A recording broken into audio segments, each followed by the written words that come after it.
Komanda wetu ashapewa ruhusa ya kuondoa baridi kwenye uwanja.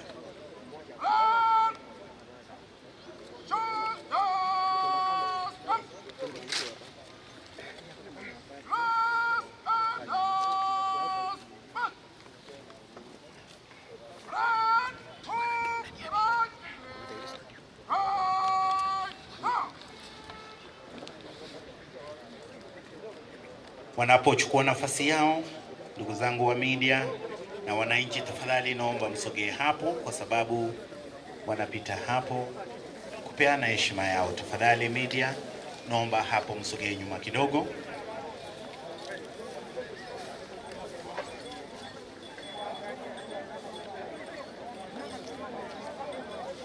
Unaona kama parade kuja mpaka tangu mtatonga hivi.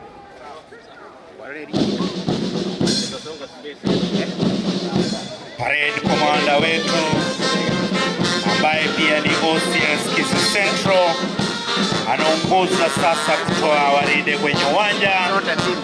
Anapopita mbele, heshima yao, anapopita mbele ya gavana wetu pamoja na county commissioner wetu. Tunawashukuru sana wote. Kumbuka parade commander wetu ambaye ni Bwana Jacob, Celebration-Kisii Central.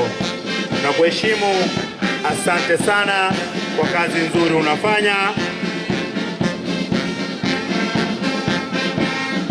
Nyuma ya parade commander wetu tuko na National Police Service inaongozwa na dada yetu Edina. Asante sana.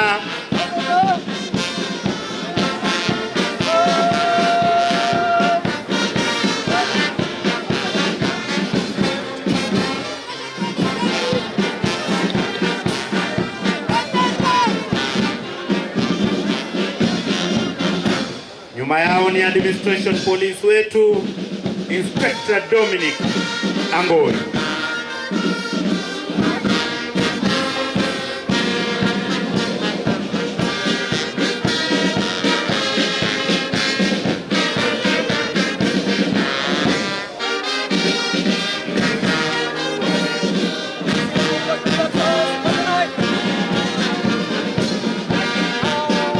Magereza wanaopita, asante sana. Inspector Mark Odhiambo anaongoza kikosi ya magereza. Vijana wetu wa kaunti ya Kisii, enforcement officers wanaongozwa na Inspector Bernard Osare anayejulikana kama KDF. Asante sana. Vile vile wanafuatwa na security yetu, security inaongozwa na Kennedy Ochieng. Asante sana. Baadaye St. John's Ambulance wanaongozwa na Bramwell Otieno. Tunawashukuru sana.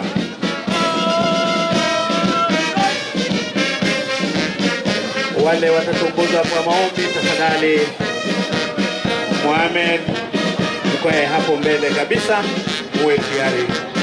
Wageni wetu, gavana wetu, county commissioner, scout vijana wetu wanaongozwa na Geoffrey Omboi, wanapopita wakiwa ni wengi kutoka shule ya upili ya wasichana ya Itierio, shule ya upili ya vijana wa Itierio, vile vile na wasichana wetu wa boarding, Itierio Girls Boarding. Mohamed ukae tayari. Mohamed uje mbele. Sasa anayekuja kuomba nafasi ya kuondoa bendi kwenye uwanja, Director of Music, Inspector Joshua Endo, ambaye ndio Director of Music, National Police College, Main Campus, Igandu. Van RSM, Senior Sergeant Peter Kibara, Drum Major Kobro Jadis Nyangi, Bass Drum Police Constable Alfred Owino, na Sabel ambaye pia ni Police Constable Joel Mwangi. Ndugu wananchi, sasa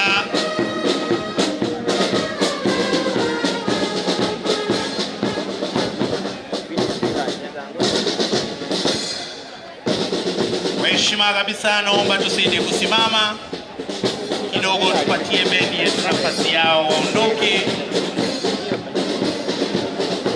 kisheria turuhusiwe kuwakatisha.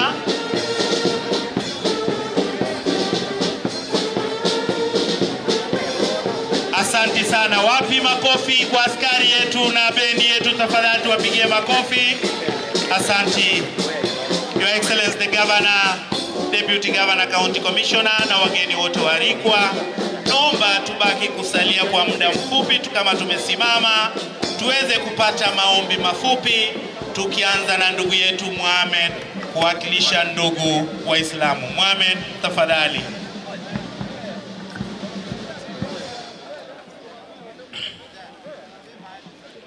Bismillahir Rahmanir Rahim.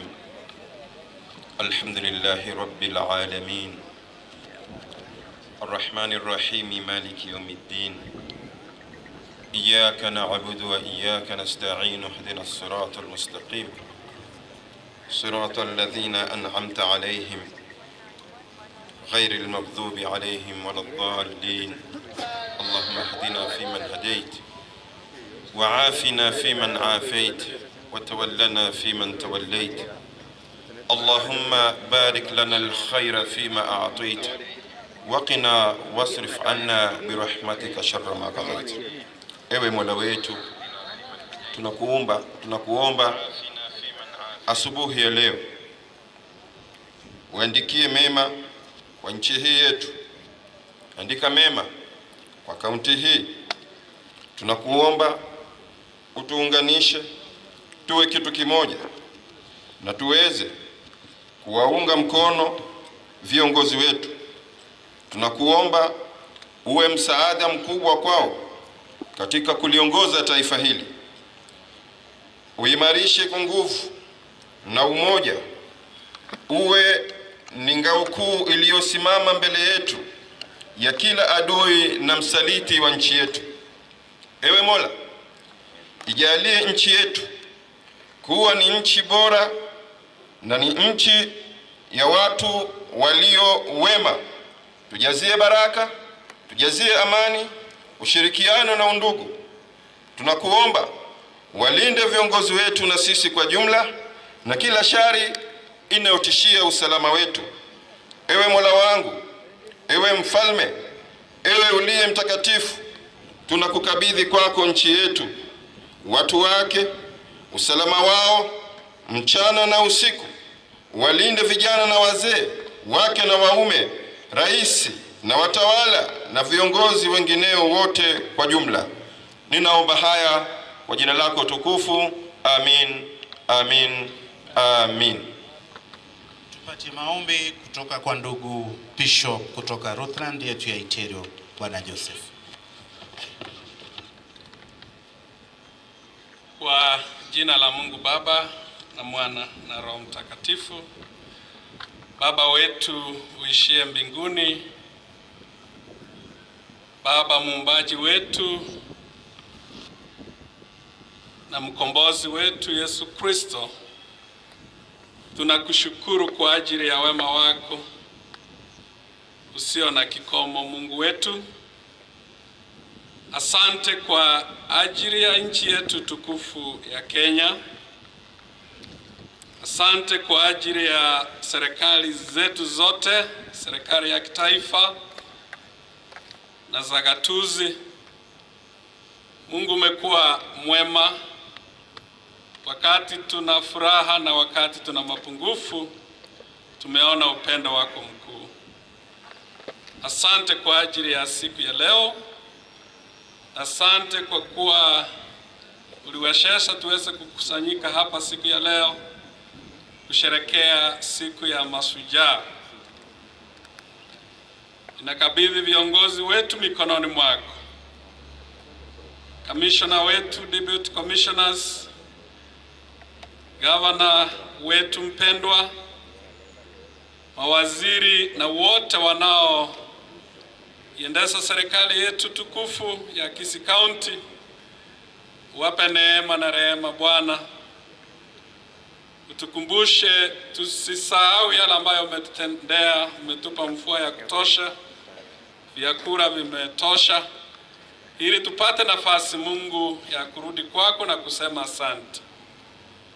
Siku ya leo ninaombea wote wananchi watukufu waliofika hapa, na ni bahati kwamba wanashiriki pamoja nasi.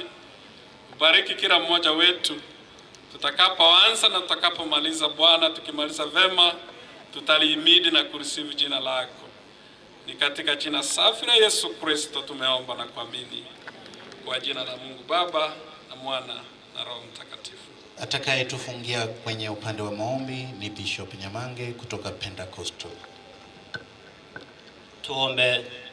Bwana wetu, kwa jina safi la Yesu Kristo, Bwana, mchana wa leo pokea sifa na Bwana pokea utukufu. Wewe ndio chemchemi ya maji uzima. Bwana, kwa mkutano wa leo Mungu, tunaemeza neema zako kubwa na zile ndogo, tusipokee zote Bwana kwa uwezo wako. Bwana, mkabidhi Bwana gavana wetu mkononi mwako, akaunti hii ya Kisii na viongozi wote na wafanya kazi chini yake, pamoja Bwana county commissioner mfalme na wote wanafanya kazi chini yake Jehova.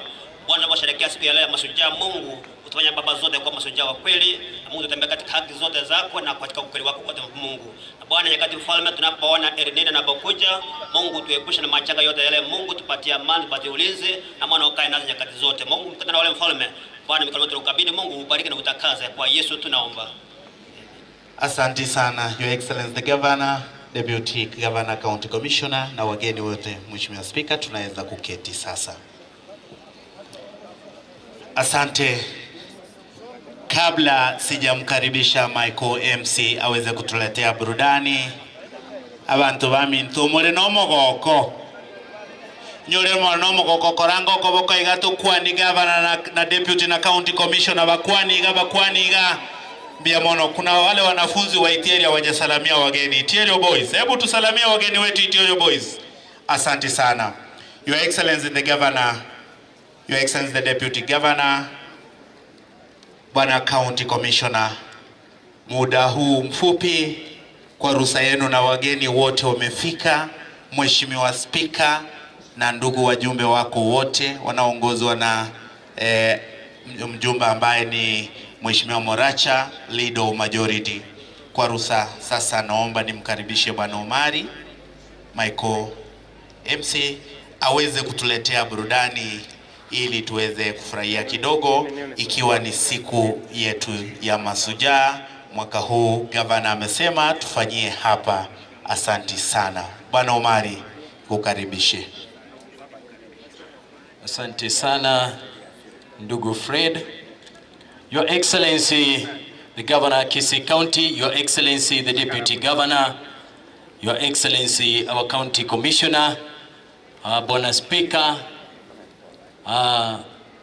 waheshimiwa ambao ni honorable members wetu wa County Assembly, uongozi wa County Assembly, vile vile mawaziri kwenye serikali yetu hii ya County ya Kisii, pamoja na maafisa wakuu, na wakaribisha kwa sehemu ya pili ambayo ni sehemu ya matumbuizo, na kwa sababu ya hali ya anga tutakwenda kwa haraka sana.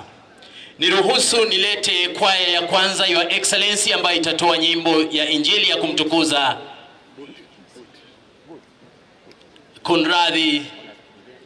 Kunradhi mheshimiwa mbunge, nimemsahau mheshimiwa mbunge wa hapa. Karibu sana, pia naye amewakilishwa katika national government yetu. Kwa haraka kidogo,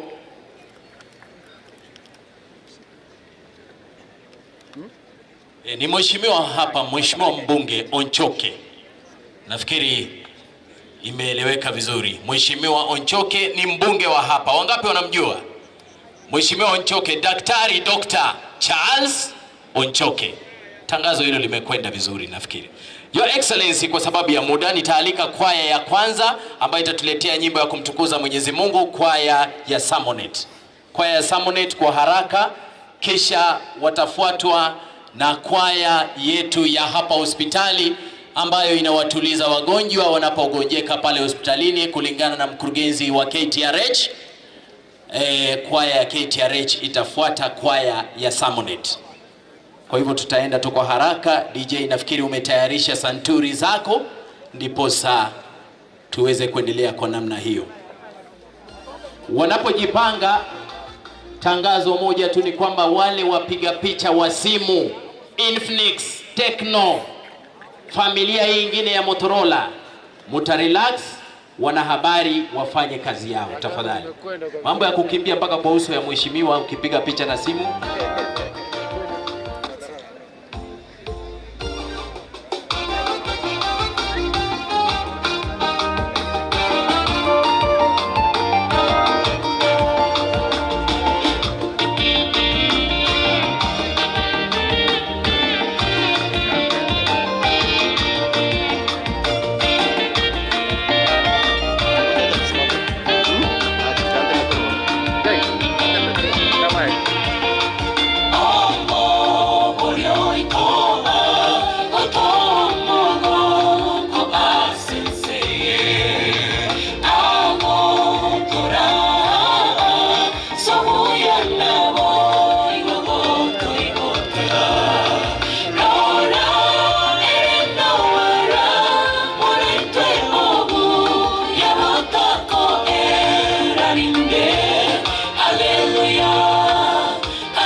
Sana.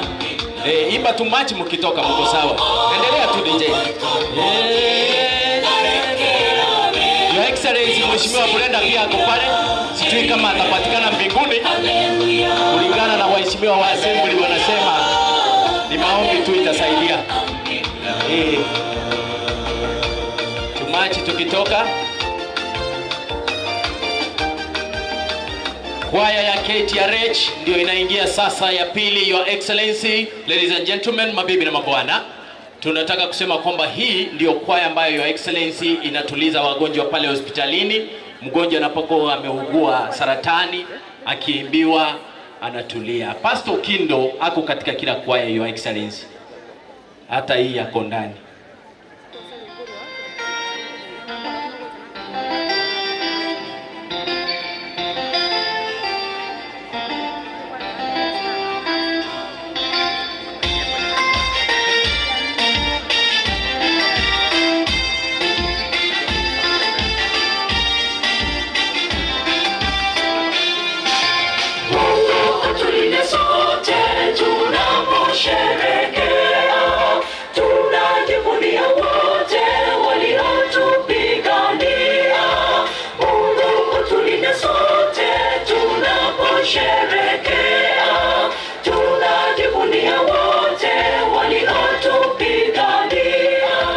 Mashujaa wetu sisi wa Kenya wote walihakikisha uhuru tumepata. Mashujaa wetu sisi wa Kenya wote walihakikisha uhuru tumepata. Nasi wahudumu wa afya twakushukuru Mungu. Lengo letu huduma bora kwa wana Kenya wote. Nasi wahudumu wa afya twakushukuru Mungu. Lengo letu huduma bora kwa wana Kenya wote. Utupe umoja, amani nayo afya. Ni wajibu wetu kutunza afya bora. Utupe umoja, amani nayo afya. Ni wajibu wetu kutunza afya bora. KTRH, asante. Machi mkitoka pole pole. Machi mkitoka pole pole tafadhali. Machi tu mkitoka pole pole. Asante sana Pastor Kindo. Hii ni kazi Your Excellency, wageni waheshimiwa, Bwana County Commissioner, Itierio Director Dr. Marita akiwa pale anaimbisha kwaya. Dr. Marita ndiye anaimbisha hiyo kwaya. Vile hao ni wanyagitari wote. Yes. Huyu wa nyuma ni orthopedic, huyu wa nyuma huyu. Your Excellency, kwa sasa naomba nikuletee our host girls, wanaitwa Itierio girls. Mahali tuko ni Itierio. Sasa hivyo hawa ndio leo natuletea.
Wanasema bado ni relax.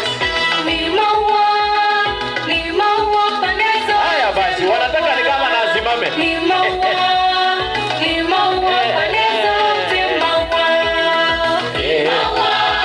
Your Excellency, hawa usiposi kama watatoka hapa kweli. Mumeletewa basi.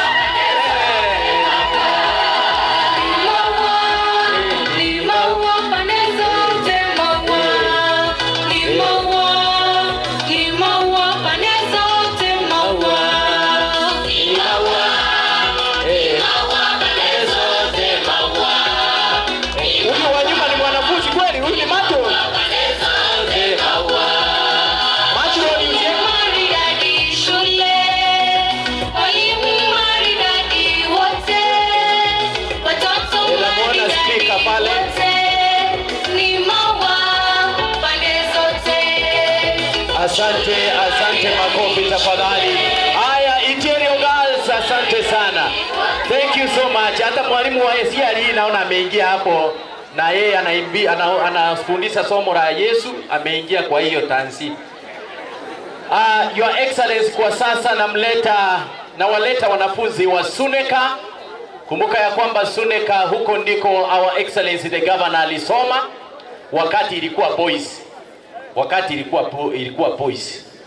Wakati ilikuwa mixed, sorry, yani wasichana na vijana. Sasa najua mheshimiwa ameng'ang'ana, His Excellency alikuwa Suneka Day Girls Night and Day Boarding Technical Second hiyo wakati, lakini kwa sasa ni girls. Twende kazi. Suneka.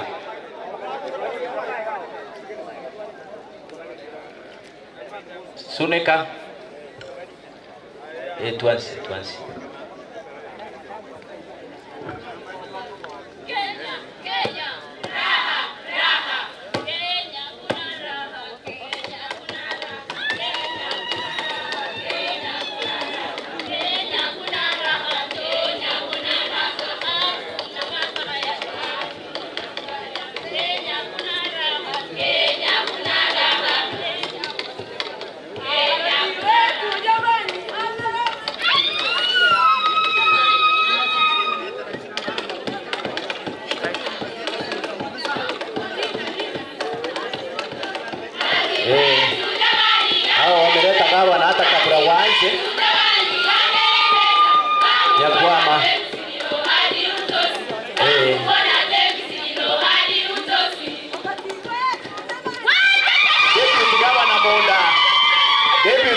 munda tabatari.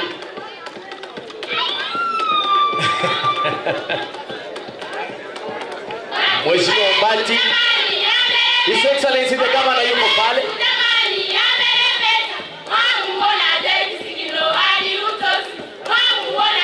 Yonse Primary kuja mbele. Haya, asante Suneka. Yonse kuja mbele saizi. Makofi ya Suneka. Namuona Mheshimiwa Onchoke. Ndio.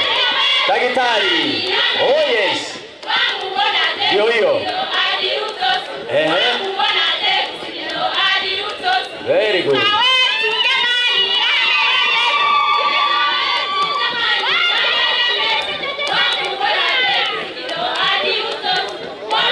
Asante, makofi tafadhali, makofi Suneka. Tumemaliza hapo sasa, makofi tafadhali, makofi ya kile. Mike kidogo. Asante sana Your Excellency, imekuwa ni Suneka Secondary Girls, pale tuko sawa. DJ Max again, representing the mighty Itierio boys. Oh na na na na. Dr. B, all these ladies and gentlemen, is I wish ningemwona Simbarati, nimpigie magoti, nimpongeze hadharani. Yani gavana mpenda anayepinga nani? Vijana huyu anatoka Itierio boys. Ametugusha vikwazo. Wewe ndio pale kidogo usaidia kama pale.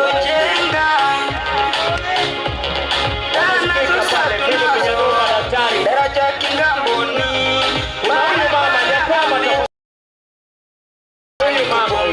Mikakati ya Kisii zidi baba tuongeze na majengo hapa Itierio hata upandaji ndege kisafiri unasinzia Makofi kwa gavana pale tafadhali. Kiongozi bora gavana asachezani kwa.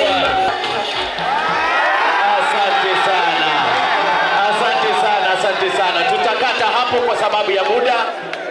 Naomba ya kwamba nielekezwe friend, wale watoto nimewaona pale, nafikiri ndio Kids Kingdom wako pale. His Excellency the Governor ameng'ang'ana, si ndio? Kids Kingdom.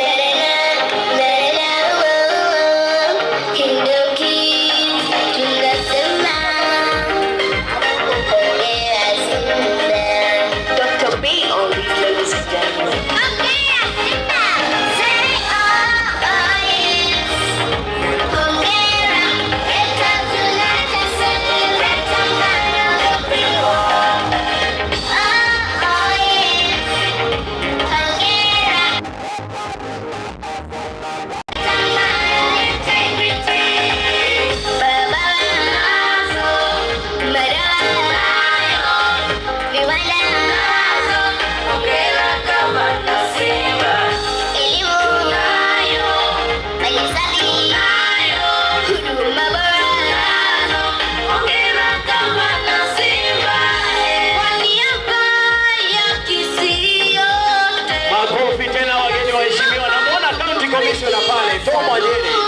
Sijui wimbo hujamfurahisha ama mambo yanakwendaje? County Commissioner. Asante sana. Wanatunukiwa pale watoto.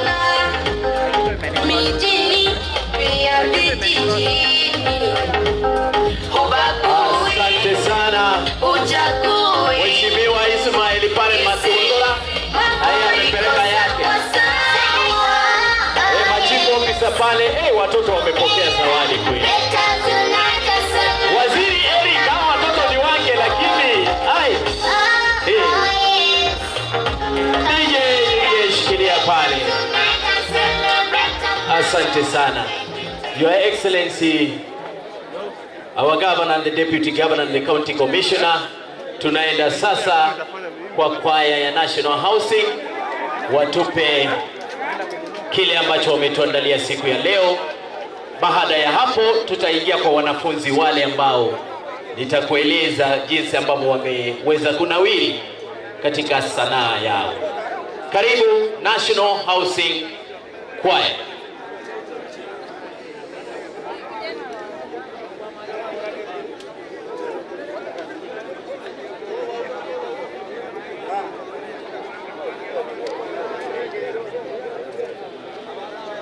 Riranya Boys, mjitayarishe pale nyuma pia.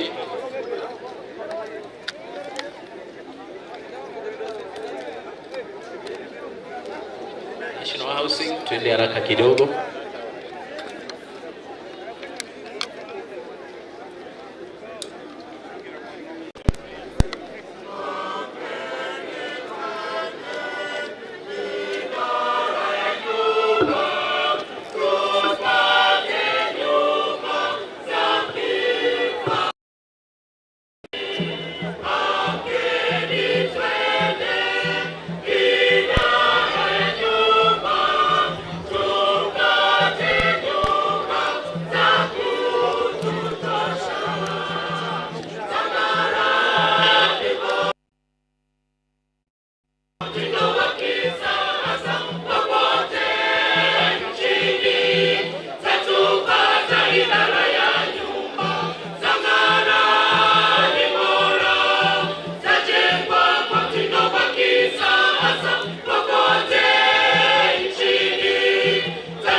Nyumba bora nenda idara ya nyumba, nitenga kwa ustadi karibuni nyote.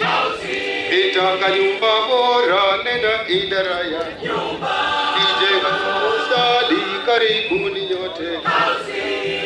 Ni wajibu uongozi na ujuzi, uadilifu na ufanyikazi. Makofi kabisa ya kilo. Makofi ya kilo tafadhali National Housing. Asante sana, asante sana. Asante sana. Thank you so much. Thank you so much. Hiyo chorus imba mkitoka sasa. Nyumba ni muhimu sana. Imba mkitembea, imba mkitembea. Nyumba ni muhimu sana. Nyumba muhimu. Hivyo hivyo hivyo. Nyumba muhimu. Nyumba ni muhimu sana.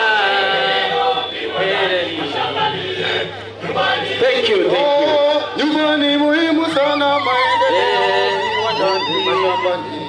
Nyumba ni muhimu sana. Thank you. Makofi tafadhali tumalizie hapo. Asante sana Housing Choir, National Housing Choir for that wonderful item. Kwa sasa Your Excellency, ningekuambia na kukuhakikishia ya kwamba wewe ukiwa na wageni waheshimiwa wenzako, Mheshimiwa Deputy Governor, Mheshimiwa County Commissioner na wale guests wetu wote ambao mko hapa, ni kwamba hawa ni wanafunzi wa Gionseri Primary kutoka wodi ya Masige West inayowakilishwa na Mheshimiwa Jacob Bagaka. Wamefanya drama festivals kwa lugha ile ya Kiponjoro, the National Drama Festivals, secondary schools and primary, walienda mpaka nationals na wakaingia State House pale. Before you, they are going to give us a choral verse which they performed all the way. Karibuni. Hatimaye imefika siku ya kuaguliwa. Wana wangu kwa hakika makini taangaliwa. Watazunguka zunguka wakiruka kwa maua, ila nitawamulika sishikwe na mwewe hawa mapitoni na wangoja kwa hamu tena na gamu. Hawa vifaranga kita tapoeza yangu hamu itageuka kiota ikuma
itakuwa tusipowalinda wana. Wamejaa mwewe hawa, wana wetu kutafuna mapitoni. Mwewe hawa, mulika utawaona, mwangaza ukifika watapata kitu. Chakuna dhuluma ikifanyika, piga 116. Namba hii ni hakika, kuwataka kuwapata, kuwapiga kuwashika, kwa lazima tawapata. Nasi wewe kituteka, ninama hatutapyata, magoti mie na piga sisa wala vifaranga. Mitego tutaitega, unase si vifaranga, mashirika tahusika, vifaranga kuokoa, mikono itawashika, viotani kuwatoa, makina tawaokoa. Mwewe hata wavamia, kama nuru tutawaka, tumulike kama jua, chini ya ulinzi mkali, wanatakuwa salama, viota kila mahali, moto kali tavichoma, kwa hali pia na mali, na tushikane daima, tukiwahi jambo hili, taa ya wewe lazima. Twaa, makinika, burudika, elimika, na mwewe saa. Bye! Makofi ya kilo pale. Your Excellency, Gyonseri Primary School, they participated in the National Drama Festivals. Pale. Aya, mkubwa ambaye ni mwalimu, nafikiri ni mwalimu Mwalimu yuko wapi? Governor pamoja na wageni wake, Commissioner, County Commissioner Bwana Tom Njere na Deputy Governor wetu wangependa kuwatunuku. Enda pale tu kwa Governor. Asante sana, mmefanya kazi nzuri. That is a wonderful performance. Kwa sasa Your Excellency, kwa sababu ya muda utaniruhusu nimlete msanii Riranya ambaye aliimba wimbo ule wa kwanza. Apige dakika 2 tu. Twende Riranya tafadhali, kwa sababu ya muda umekimbia sana. Simba wewe shujaa, Simba wewe shujaa, Simba wewe shujaa, Simba wewe shujaa, wako ile rasi ayano majangongo, wako ile rasi.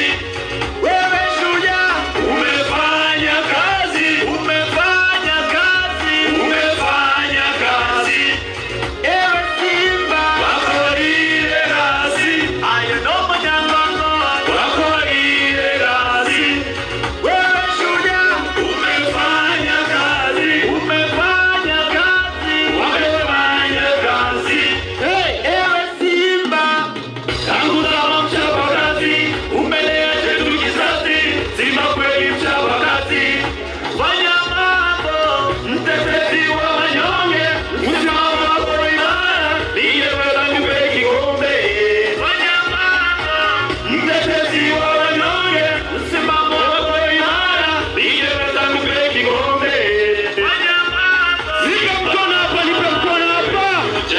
Nipe mkono juu. Simba wewe shujaa, Simba wewe shujaa, Simba wewe shujaa. Simba wewe shujaa. Riranya tafadhali, kwa sababu ya muda.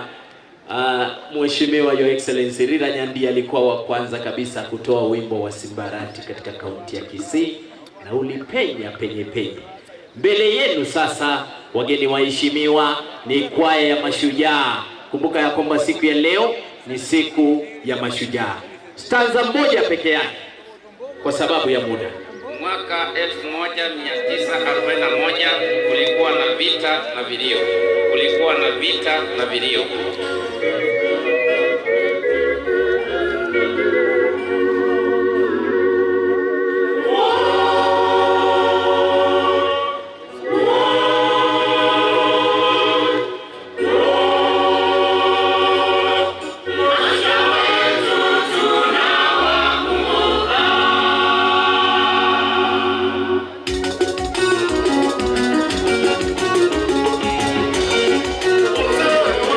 Wana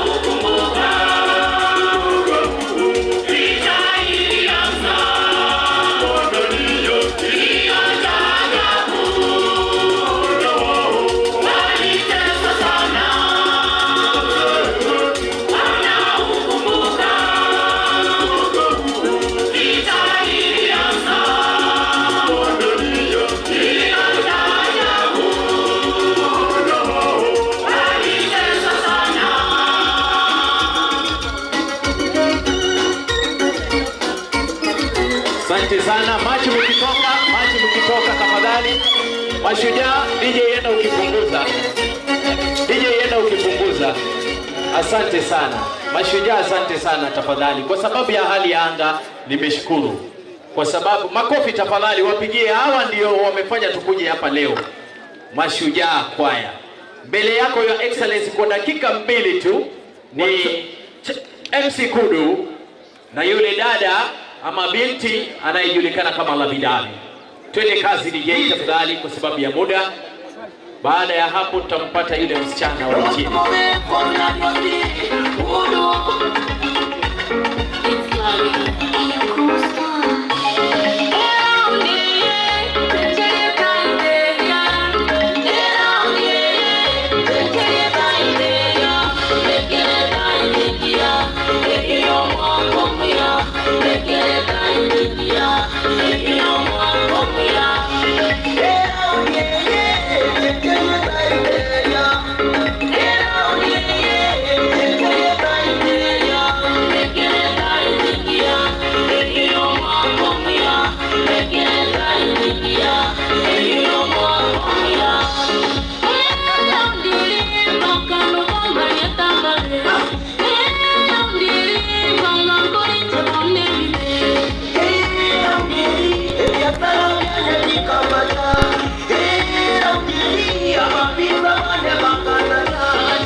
Mambo ni mengi lakini muda ndio mchache. Yule mwanafunzi wa Excellency anaitwa Edi na Buhari. Dakika 1. Edi, mpe mic tafadhali. Kwa majina ni Edi na Buhari Mako. Niko katika darasa la 8 kutoka shule ya msingi ya Nyamaseri. Ningependa kuwakadiria shairi, lakini kabla ya shairi ningependa kumkaribisha gavana wetu, First Lady na wageni waalikwa. Na shairi lenyewe ni Mashujaa Day. Karibuni. Shujaa wetu ni gavana wetu.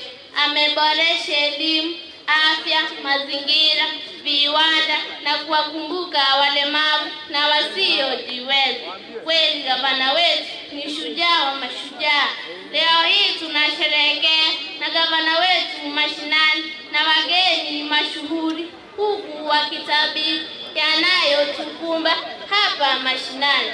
Kweli gavana wetu ni shujaa wa mashujaa, na hongera gavana wetu kwa kutoa ufadhili kwa wanafunzi hoehai bila upendeleo. Kweli gavana wetu ni shujaa wa mashujaa. Nafunga ukurasa huku nikiwaomba mzidi kutuombea kwa mtihani wetu ujao wa 844. Kweli gavana wetu ni simba wa Yuda, wenye ufisadi simba letaya. Makofi. Your Excellency tafadhali umuweze kumutunuku gavana wetu. Hiyo haiko inaenda hivyo. Kwa sasa namleta msanii wa kisasa ambaye anaitwa Tamtam. Dakika 2 tafadhali. His Excellency amempa kitu pale, hata deputy governor. Naona kuna county commissioner akitingisha kichwa namna hii, kumbe amependa hiyo rendition. I wish ningemwona Sibarati Mondevisi Tupire tuabasae Use moro kia mananda vera tato Ama jesimba Oko mutu wate Maya simba barachio Nechisiweti Nunyeke wandando wati Awangina wakorera Evilero Tare wanchayo toponye Orosie chifara Chichiro chikanisa Mbara Mamaweto baso Chisukuru isiki Mbara Eviwanda Thank you so much, Tamtam. Makofi ya Tamtam. Makofi DJ tafadhali, fade out. Naona wale wabonchari wengine, Bishop Margaret ndio huyo, ni waziri wetu huyo. Bishop Margaret. Waziri Lea pia ni waziri wa maji. Kwa hivyo nafikiri Your Excellency tutanawa sana hapa leo. Thank you so much Your Excellency. Kwa sasa DJ Kwa sasa namleta Ombiro pamoja na Mambo, wataperform pamoja kwa sababu hiyo yote ni traditional. Kwa hivyo watatupa kibao kimoja peke yake. Kufikia hapo, asante. Amenikumbusha kwamba Ombiro huyu amekuwa Taiwan, China, ambapo His Excellency ndiye alimpeleka pale. Sasa hata Kichina anaongea Your Excellency. Hii huwa hanundu hapo. Tunisha uchange. Ndio tunagazi. Ndio. Bango. Baba. Echo. Bango. Kiji sasa hapo kwa kidogo. Areke ili adonge mama nina. Bango. Kajina jiburu mino jarwane. Ayenya ya ito toka nyoro buzibore. Kajina jiburu mino jarwane. Ayenya ya ito toka nyoro buzibore. Ayesi marati zimone suyore. Ayama munda tata ni suyore. Ayesi marati zimone suyore. Apati munda tata ni suyore. Ego songo ya ito motu ke robo ambi. Ego songo ya ito ekei la barona. Ego songo ya ito motu ke robo ambi. Ego songo ya ito motu ke robo ambi. Bali mambu yale oborambi oizo ya. Serikali yale simba ya. Ayano muyale simba wala tiomu. Eme wala tio no korenya sabu. Oyo wako nini ndeke tata na iko rungu losoka na rungu haya. Monda ningo kwanye. Abati monda tata ningo kwanye. Ayano muya adi muya. Ayano muya adi muya. Serikali yae adi muya. Serikali yae adi muya. Ayano muya simba wala muya. Ayano muya simba muya. Simba asante waidi. Sana. Asante sana msanii Ombiro, wageni waheshimiwa ambao wamewapa zawadi. Your Excellency Governor wetu, Your Excellency Deputy Governor, County Commissioner pamoja na Speaker. Ombiro, naomba tafadhali tuachie hapo, utakuja baadaye. Mambo utakuja baadaye tafadhali kwa sababu ya muda. Asante sana. Utakuja baadaye. Wewe tuko pamoja. Your Excellency, naomba kulikuja jamvi nipunge unyunyu kidogo, nimwalike ndugu yangu Fred hawezi kutupeleka katika sehemu nyingine ya tatu. Asante. Wapi makofi ya Michael MC, amefanya kazi nzuri.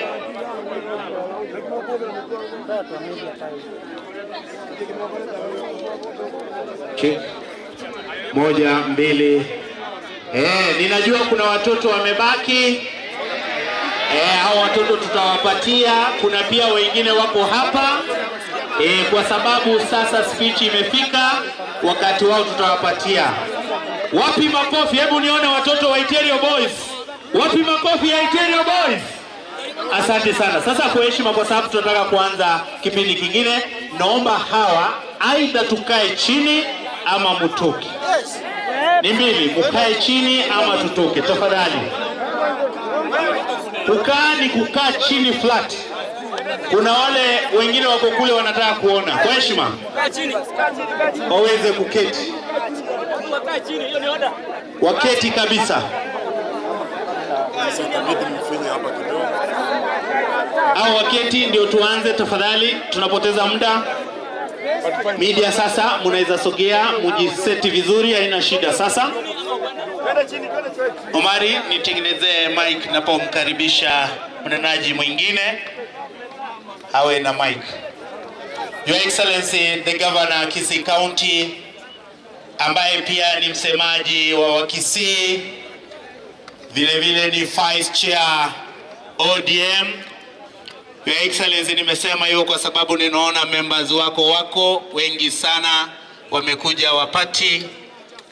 Your Excellency the Deputy Governor Dr. Robert Munda,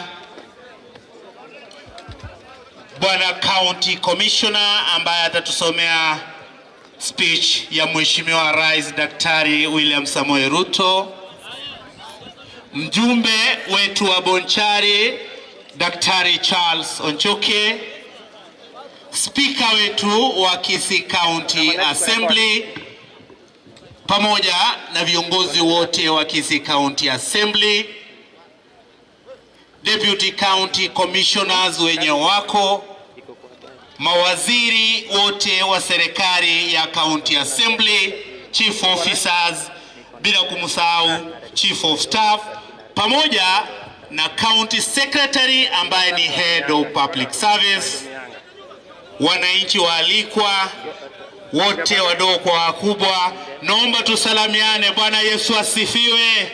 Hebu nipe mkono. Bwana Yesu asifiwe. Asante sana Mashujaa, ikiwa ni siku ya Mashujaa leo. Your Excellency, with your permission, sir, allow me now to invite the Deputy County Commissioner Kisii South aweze kushikilia kutoka hapo. Madam Deputy County Commissioner wetu kutoka Kisii South, ambapo tunasema eneo bunge ya Bonchari. Welcome, madam. Our guest, chief guest, the County Commissioner, Manajere, His Excellency the Governor, the Deputy Governor, Dr. Monda, the Speaker of the County Assembly, the CEC is present, the Member of Parliament, Bonchari constituency, and mabibi na mabwana. Wairire. Asanteni. Imefika wakati nzuri, tunataka tupate. Okay. Wamesema nisonge mbele wanione. Ni hapa. Okay. Sawa. Imefika wakati mzuri, nataka nialike the youth president. Youth president anaitwa Kevin Msomi. Ni kijana amesoma sana. Ako wapi? Karibu Kevin.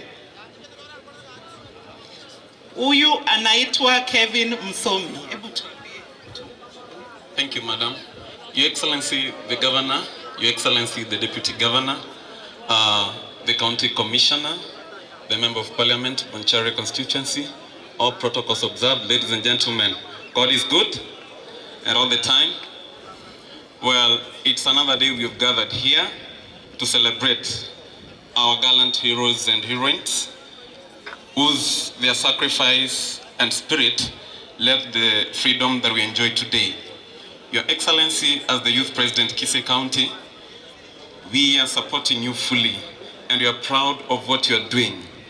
One thing I could like to request from you, Your Excellency, we have a very strong menace in our county that is affecting young people, drug addiction.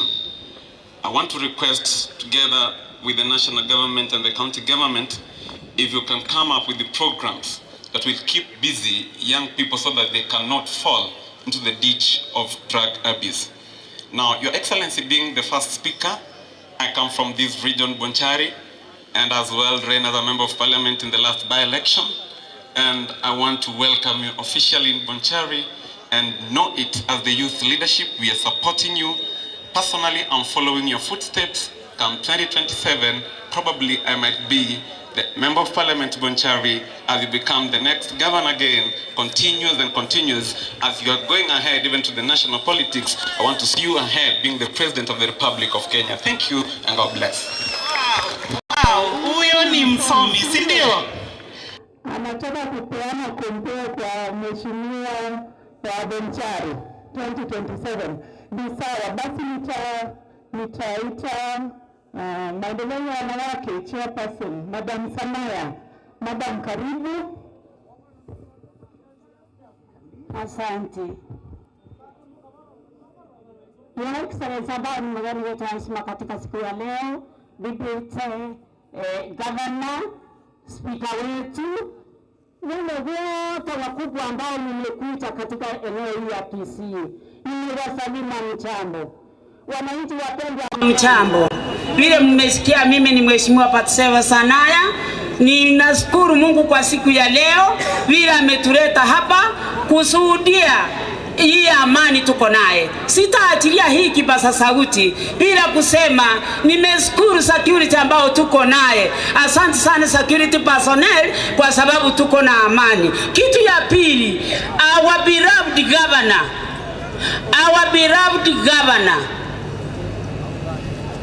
muachilie nimwambie our beloved governor, sitatoka hapa bila kukusibu.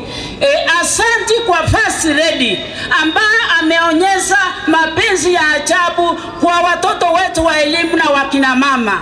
Nominated MCAs, watu walikuwa hawajui kazi yao kwa sababu mtoto wetu mpendwa alitembea akapanda ndege akatuletea Mchina. Kumbe Mchina hako na mapenzi ya ajabu kwa akina mama wa nchi hii. Ametembelea shule zetu, amepatia watoto mtisa, amepatia watoto wetu geometrical sets na vitu vingine. That is the way to go. May God bless you. We are praying for that mom. We are praying for you. Support that mom. And what can I say to our beloved husbands? Please love your wife and reduce domestic violence. Women, accept your husbands the way they married you. Accept them, show them love, talk to them softly, and we move ahead. May God bless you. Asante sana, asante Mama Sanaya, ametudubia wa mama mpende mabwana zetu. Sawa, ninaalika persons with disability. Bwana Eric Mtabo.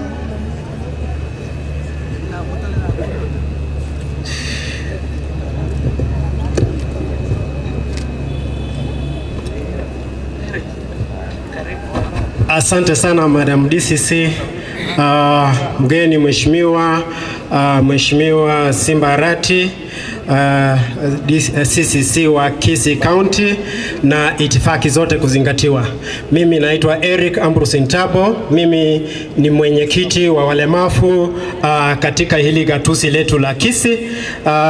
Pia tunachukua wakati huu wa fursa hii kukushukuru kwa ajili we kama gavana wa kaunti ya Kisii umeonyesha upendo mkubwa kwa walemavu katika hii kaunti, na pia ningeuliza CCC wetu wa Kisii County kama ikiwezekana, kwa sababu nyinyi mnakaa katika ile kamati ya kuchagua wale ambao ni mashujaa katika Kenya hii, pia muwakumbuke walemavu wakati mnapochagua hawa mashujaa wa Kenya.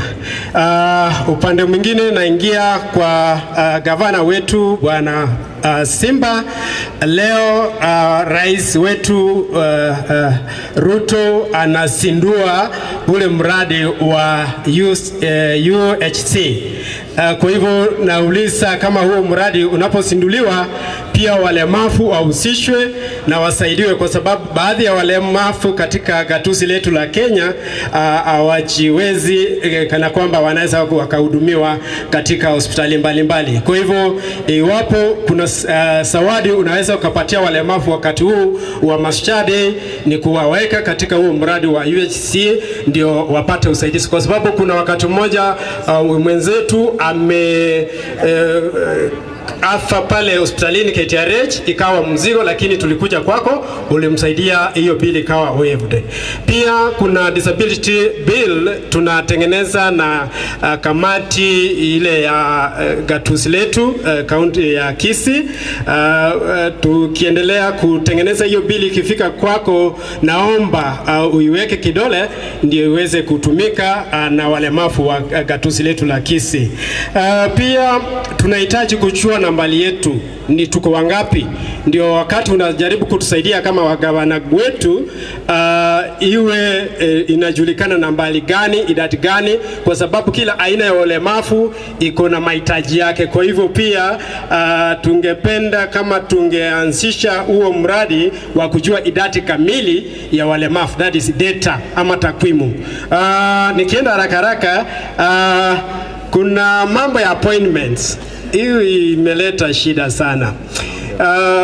Naomba ikiwezekana Mheshimiwa Arati, katika gatuzi letu la Kisii nikiangalia upande wa CEC na CEOs hatuna mlemavu.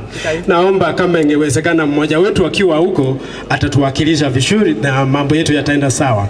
Pia naomba leo hii kama ingewezekana uchague mmoja wa advisor katika mambo ya disability au na kuadvise on how to go on disability issues, kwa sababu tuko na mambo mengi sana yanayotuhusu, na pia au hawa wenzangu walemavu wangependa kuwa na wewe to be, you can make an arrangement, you can have with them a breakfast meeting, ndio wakueleze yale mambo yao mengi wako nayo. Na mwisho tarehe 3 mwezi wa 12 tutakuwa na UN Disability Day.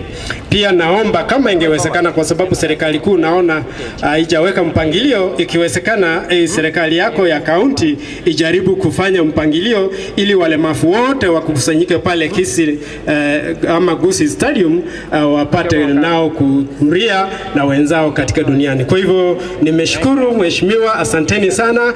Kisii tuko mbele na tuendelee sote. Asante. Eric, sasa umeanza kuchokoza nyuki. Unasema serikali kuu haina mpango na nyinyi. Kweli? Haya. Haya, nitapatia hii nafasi the NAT chairman or the representative. NAT? Ayuko. NAT, unakuja? Are you coming? Okay. Ni kama hakuna, basi nimeambiwa ni watangazie wananchi that kuna lunch, msiende nyumbani. Gavana wetu Mheshimiwa Paul Arati ameandaa lunch. Simpige makofi.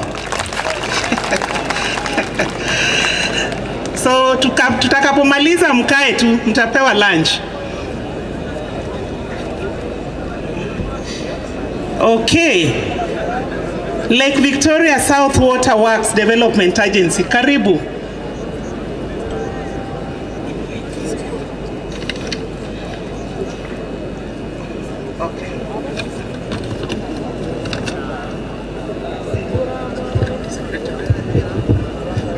Your Excellency, the Governor of Kisii County, the County Commissioner, mbunge wa Bonchari, wageni mashuhuri na viongozi mbalimbali, hamjambo. Happy Mashujaa Day. Happy Mashujaa Day. Yangu yatakuwa machache. Your Excellency, my name is John Momanyi. I come from this constituency, Your Excellency. I served in the previous government of Kisii County as the Minister for Finance, Water and Lands, Your Excellency. Currently, I am a director, Lake Victoria South Water Works Development Agency. Na kwa ile kura zilizopita, Your Excellency, ulikuwa kwa mlengo ule na sisi tulikuwa kwa mlengo huu, na kwa mapenzi ya Mwenyezi Mungu ukaform serikali ya kaunti ya Kisii na sisi tukatengeneza national government, Your Excellency. Na hii yote ni mapenzi ya Mwenyezi Mungu na sote tuna serve mwananchi wa Kenya. Ninajiandaa hivi karibuni, nilichaguliwa hivi karibuni, Your Excellency, nije nikuone ndio tuweze kushikana mikono, tuone kama vile tunaweza kusaidia usambazaji wa maji katika kaunti yetu ya Kisii. Haswa ile Guasco yetu ya Kisii, tuone vile tunaweza kuimprove ndio wananchi waweze kusaidika. Nachukua hii nafasi pia, niliitisha kura hapa kama mbunge.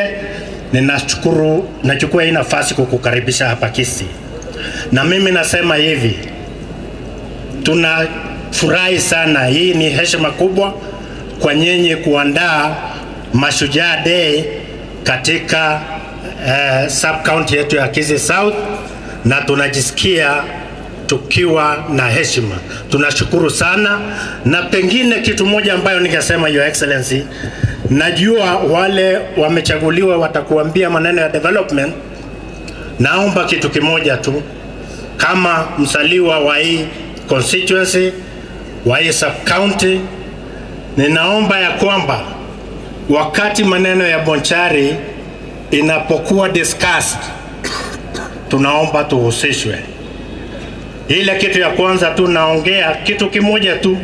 Juzi kulikuwa na ubatilishaji wa decision ya airport yetu ya Kisii na tungeomba kama viongozi tungekalishwa chini tuongee na sisi tutoe maoni yetu. Hilo ndilo ombi moja tunaomba. Asanteni sana na Mungu awabariki. Asante sana. Asante sana. Na mwisho naalika president wa bodaboda, nimeambiwa anaitwa Benjamin. Ako wapi? Oh, nilikuwa natarajia mtu mkubwa sana. Karibu.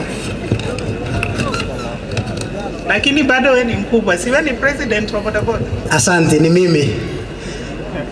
Gavana wa jimbo la Kisii, naibu wa gavana and all protocols observed. Bwana Yesu asifiwe.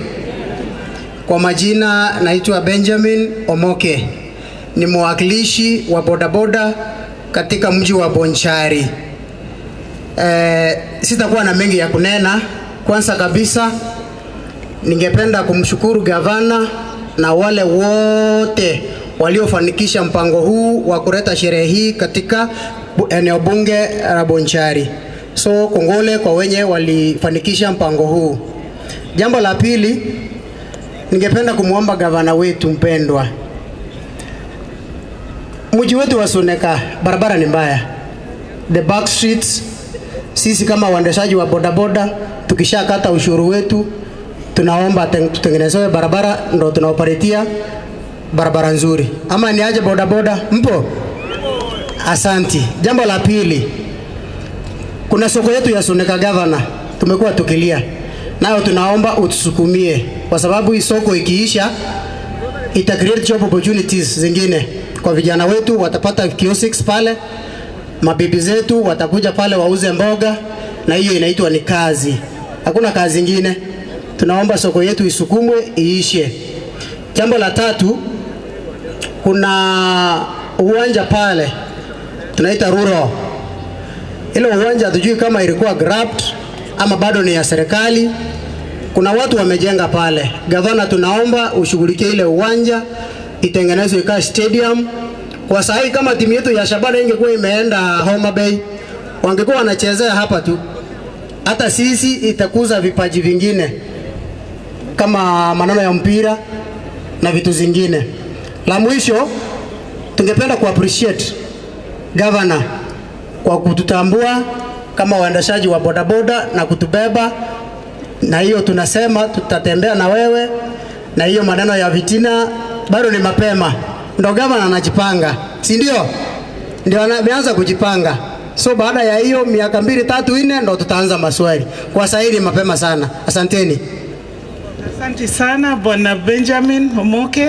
Sasa nitachukua nafasi hii ni hand over to the county so that the political class can take over. Nitarudi mkimaliza. Asante Madam Deputy County Commissioner, our Governor, our County Commissioner ndugu Tom Manjere, our Deputy Governor, our Speaker, a Member of Parliament for this region, Mheshimiwa Dr. Charles Njoke, viongozi wote ambao mko hapa, members of the County Assembly, mawaziri wetu, wafanyikazi wa serikali ya kitaifa, serikali ya county government, na wananchi wote ambao umefika siku ya leo kusherehekea Mashujaa Day. Ningependa kumwalika Mama Mary Otara, former Member of Parliament, Women Rep, atazungumza kidogo, especially kwa niaba ya vikundi ya kina mama Women, Bonchari Women Association, ambaye chair lady ni Dr. Margaret Obaga. Dr. come forward as she makes a remark. Thank you. Please proceed. Thank you for the opportunity. Your Excellency, the Governor of our great county Kisii, Your Excellency, the Deputy Governor, our County Commissioner, our area MP, all members of County Assembly present here, all protocol observed, mabibi na mabwana, na wasalimu amjambo. I'm immensely humbled today as a former women rep I'm the first women rep, Mama County. And Mama County, you know, is the only one. Hatujakuwa na Mama County wawili, tunakuwa na Mama County mmoja na wengine ni County MPs. Na wakaribisha, Bwana Governor, I'm happy that you are here today. I served with you in the 11th Parliament. And this year, this time you've become our governor. I'm grateful for you. And I want to welcome all of you, Upper Bonchari, and especially these grounds. I am a deaconess in the ELCK, and we are humbled to host this Mashujaa Day in our Itierio ELCK grounds. Itierio is a complex. We have Itierio Mission Station. We have the schools, Itierio Boys, Itierio Girls, and Itierio Primary Boarding, where I serve as a chairperson of the board. Kwa hivyo nataka kushukuru nyinyi nyote, na pia nataka kuongea juu ya Bonchari Women Association. Your Excellency, tuko na association ya Bonchari Women, tuna recruit all the women of Bonchari kwa kikundi kinachoitwa Bonchari Women Association. Na lengo kuu ni kupromote, transform all the households personally and through group programs. Your Excellency the President, tunakuomba kwa sahizi tumefika wamama 450. We are being chaired by our CEC, Dr. Margaret Obaga, for roads and infrastructure, and pia the wife of our area MP is the patroness of that group. So we are asking you, ukipata nafasi, tembelea ama ita some of us as leaders tukuambia, you know, women are the backbone of economy in this area. Soko yetu ya Suneka, wamama wote hawa tumeweka kwa kikundi, wanafanya biashara kule Suneka. Kwa hivyo soko yetu tunaomba weke kwa program, na uwanja wetu wa stadium huko Suneka, na pia airstrip yetu irudi. Finally, nilikuwa na serve as a director, Lake Basin Development Authority in the last term, and I was able to build Nyakoe Market. Asante sana and karibuni. Thank you so much, Mheshimiwa Mary Otara. Your Excellency, our dear Governor, Deputy Governor, the County Commissioner, our beloved Member of Parliament, our MCAs here present, particularly those who are from Bonchari, the 4 wards. Karibuni sana na wasalamia na nawatakia heri na baraka wakati wa Mashujaa Day. Thank you so much. I'll have another time to speak. Thank you. Hapa alikuwa anazungumza kama mwenyekiti wa kikundi cha Bonchari Women Professional Association. Thank you so much, Madam Margaret. Wafanyikazi wa serikali ambao mko hapa except for chief officers na kwenda juu, tafadhali msimame wale mko hapa. Naona ma sub county administrators, watu wetu hapa wazuri, wafanyikazi wa serikali. Your Excellency behind you is a powerful team that has escorted you for this day's Mashujaa Day. Mwesalimia Governor na County Commissioner. Aya, keti basi, asanteni sana. Thank you so much. Nimeambiwa na Fred, Matatu Welfare Association, mko wapi? Aha, hebu salimia Matatu Welfare Association. Sorry that you're not called upon here. We appreciate you. Tunawaenzi kazi nzuri mnafanya. Tunawashukuru. Advisors wa governor mko wapi na GDU team tafadhali? Advisors wa governor tusonge mbele kidogo quickly. Haraka kidogo ndio hao, Your Excellency, wale ambao wanakushauri. Your Excellency Mbande amekuwa akisema ya kwamba ya kwamba aganso kwa na one word ungekuwa umefika hapa haraka. Aseme tu neno moja sababu mcheza kwa utuzo. Just one word quickly. Asante sana County Secretary.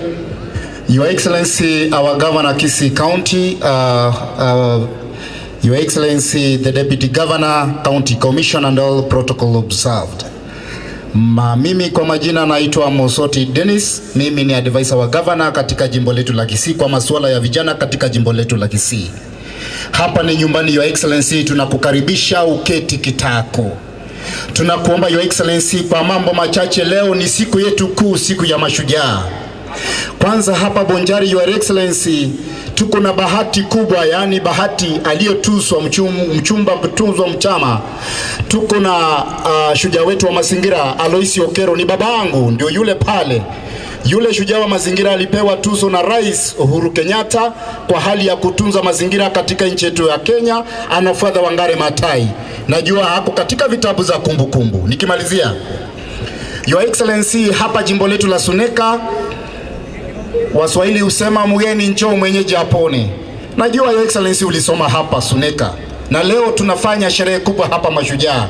Koro chekanto kande kararie county, tafadhali obogerie tokonye usi ya ito, tokonye Bonjari ya ito, munabono chichiro chechire ya ito ya ichibase chebetu 56 million. Tafadhali Your Excellency otokonye ne chipara che ito boigo tokonye Bonjari ya ito eroreka moelio. Aba MCM bale bachakire koruta omugabano ito ebyara kose bachakire ko moire kiara omugabano ito nabwata abantu bayi. We must protect the leadership. Tuachetoro sana togaitengabi tokayereta ntogoti go mugabano ito ebyara toregaiga. Your Excellency, count our support. We must work with you. Ayebono na ye shujaa ya ito beko mugusiamo leta bachumbe bose bawusipanga Nyamira no morogeri tokobwate siore to burabugusi ya ito erorekana. Your Excellency, ochikare buneke mbage sambire omonto kogo kuna agende nyumba mweke nyuma nyume mbia mona soko ntegerera. Patia makofi kijana supavu, kijana Mburembe. Thank you so much Dennis. Mzee Okelo Tenango, tunakuenzi. We've been beneficiaries of your work. Thank you so much. Allow me now to bring Chief of Staff wale wanafanya kazi na governor as Chief of Staff. Please come forward quickly. Tunaraka kidogo. Chief of Staff quickly. Kuja mbele hapa, wananchi upate kuwaona wale mnafanya kazi wakiongozwa na CPA Manuel. Quickly. Good. Karibu sana. Twasherekea umoja wetu, nchi ya baraka na fanaka. Wakenya ni wazalendo.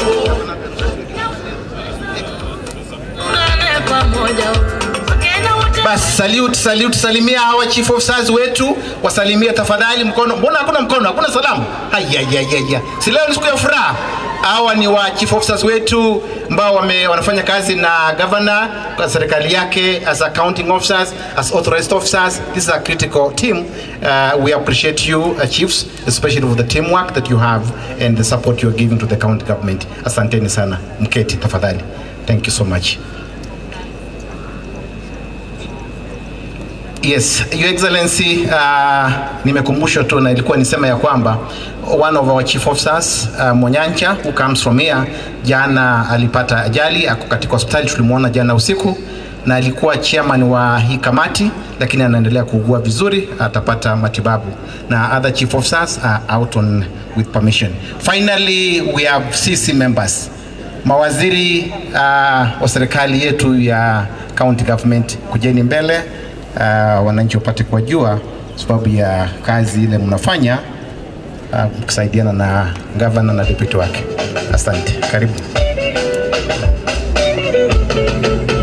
Hawa ndio mawaziri wetu katika serikali ya county government.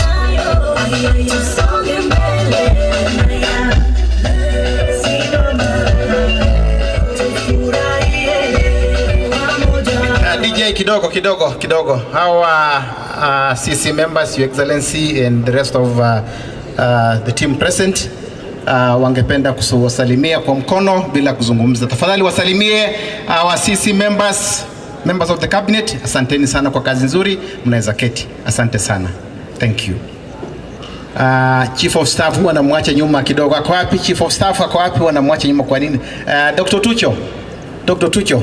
Please salimia Dr. Tucho, kijana ambaye ako nyuma ya governor ambaye anasaidia sana.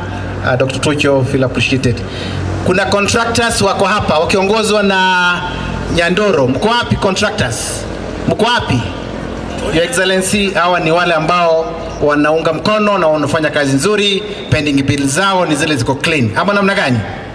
With that, Your Excellency, allow me now to invite Mheshimiwa Henry Muracha, Leader of Majority, and the program kwenda mbele. Thank you so much. Majina ni James Ntabo, the County Secretary. Thank you.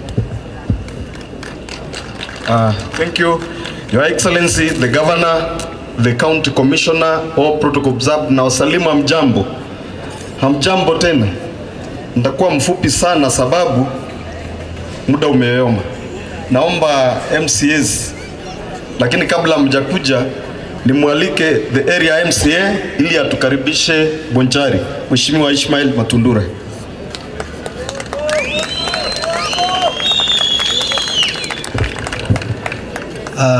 Your Excellency, the Governor, the County Commissioner, Mashujaa wote wa Kenya na msalimu wa chambo. Amchambo tena. Your Excellency, hapa ni nyumbani, hapa ni Bugiakum Ward. Ninawakaribisha sana wote wageni ambao mmekuja, ni kwa sababu ya hii sherehe muhimu ambapo wazazi wetu, mababu zetu walipigana, ni kwa sababu ya uhuru wa nchi yetu. Hiyo ndio maana tuko hapa, si kwa sababu ya nyimbo, si kwa sababu ya sherehe, yani chakula ama kuongea. Ile imetuleta hapa ni ile ukumbusho wa ile ya siku tulipata ukombozi kama wa Kenya. Kwa hivyo ninawatakia kila laheri nyinyi wote. Pia ninataka kuwatakia mema wale wote wanafunzi wanaenda kufanya mtihani kuanzia next week wakiwa standard 8, form 4 na wale wa CPC. Your Excellency, the Governor, ninaomba kwamba vile umesikia nimesikia wa Murawali naigure oyo naigure very good, sawa. Yake fana umesikia. Nilikuwa nasema Your Excellency kwamba vile umesikia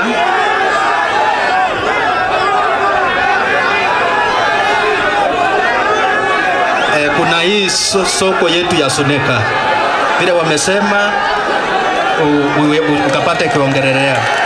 Kitu kingine ni kwamba uwanja wetu vile umesikia, uwanja wa Suneka wa public land ile ya Lulo pia ukapate kushughulikia hiyo.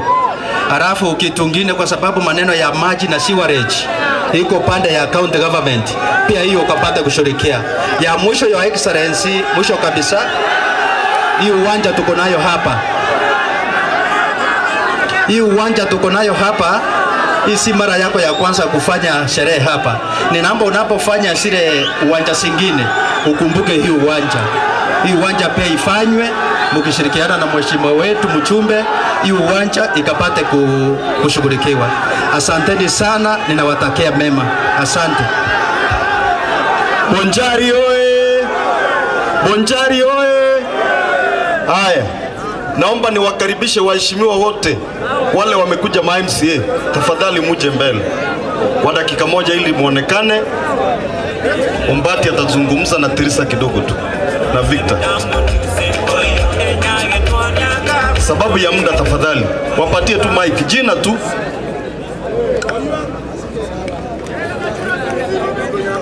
Jina tu. Mheshimiwa Sanayo, ulikuwa umeongea, wewe keti. Asante. Kwa majina Ndabera Concepta, MCA. Sanaya, special elect. Lilian Nyakirali Sandono, nominated by ODM for the Form 4's Class 8, at the same time Grade 6. I want to wish you success in your exam. Thank you.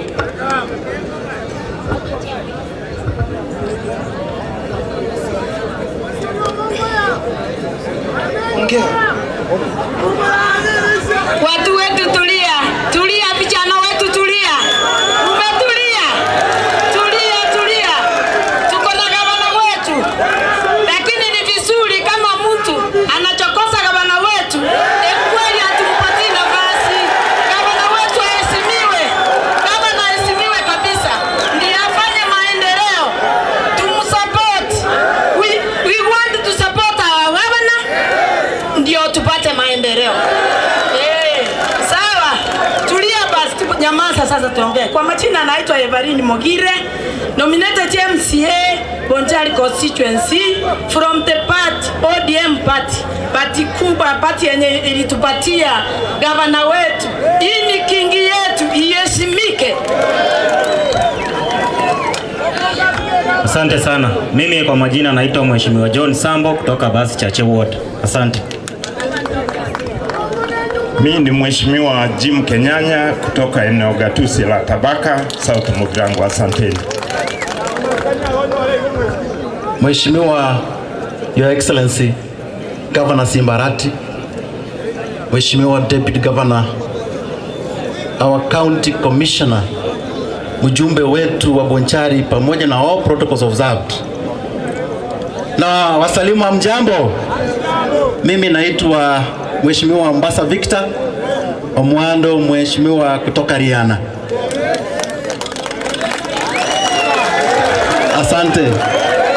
Asante sana.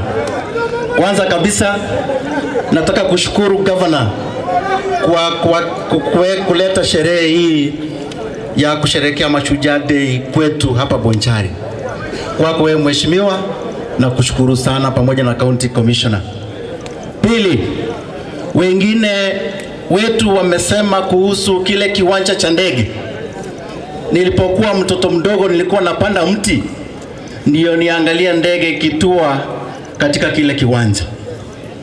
Watu wetu wa Bonchari tumesikia vile mnasema mnataka kile kiwanja kibaki Bonchari. Ukweli uongo? Kwa hivyo na sisi tutakuwa nyuma yenu. Mwisho nataka kusema kwamba yule mama ambaye anaishi peke yake na anasomesha watoto wake kwa ugumu, yule mama ni shujaa. Yule mfanyabiashara ambaye anafanya bidii ndio watoto wake wasome, yule ni shujaa. Yule mtoto ambaye ako shuleni na anasoma kwa bidii, yule mtoto pia ni shujaa. Kwa hivyo yeyote ambaye anafanya kila ambacho kinatakana kufanywa ili maisha yaendelee vizuri, ninyi nyote ni mashujaa. Leo hii nashukuru gavana wetu, pia nataka nishukuru wazazi wangu, my parents ambao nilikuja na wao hapa nisherekee na wao kwa sababu pia ni mashujaa wangu. Asanteni sana. Asante sana. Kidogo vijana. Ngora. Vijana oye!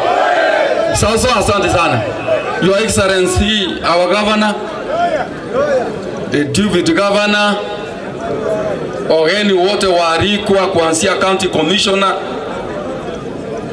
DTCC na wengine, tunafuraha sana kukuwa hapa leo siku ya Mashujaa Day. Kabla niongee, because I'm a retired chief before nikuwe vile niko, kuna timu hapa ilisauliwa kiasi ambao tulifanya kazi na wao vizuri sana. Community policing please, wherever you are. Community policing, kimbia hapa haraka tu, mmoja aongee tafadhali. These people are very important. Wacha waongee. Come along. Come. Mmoja aongee. Community policing are very important. Your Excellency, Gavana Simbarati, tuko na wewe. Hii Bonchari tuko karibu watu 300. Tuko nyuma yako. Kitu kingine, Bonchari tuko na shida kidogo.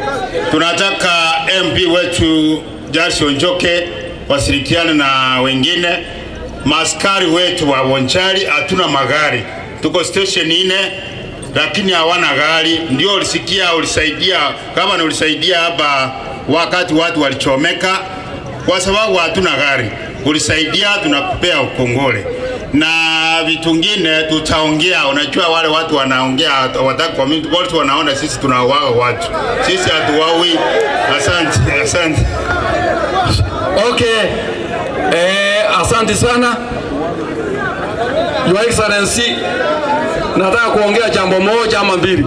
toire ngoro na ritora igwane amasikani abe kamurangi tose kuga iga mugaba na rara we are not organized tulia kiasi ya Your Excellency, mimi nataka kugusia tu kitu kimoja. Wewe ukiwa ndio mkubwa wa hii county, kitu tu nagusia kimoja. Karibu kuunganisha watu wote. Kisii ikuwe kitu kimoja.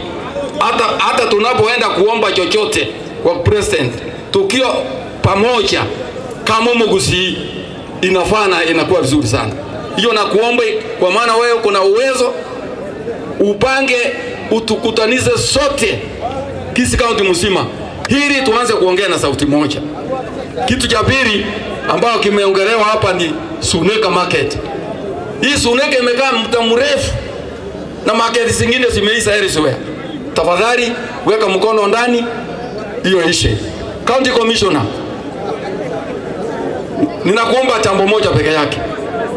2014 nikiwa chief senior kutoka Bomariba, tuliwawanya zile location pale. Since 2014 nikalitaya 2015 wamewahi kufanya mitihani hapo mara tatu and they are the same people.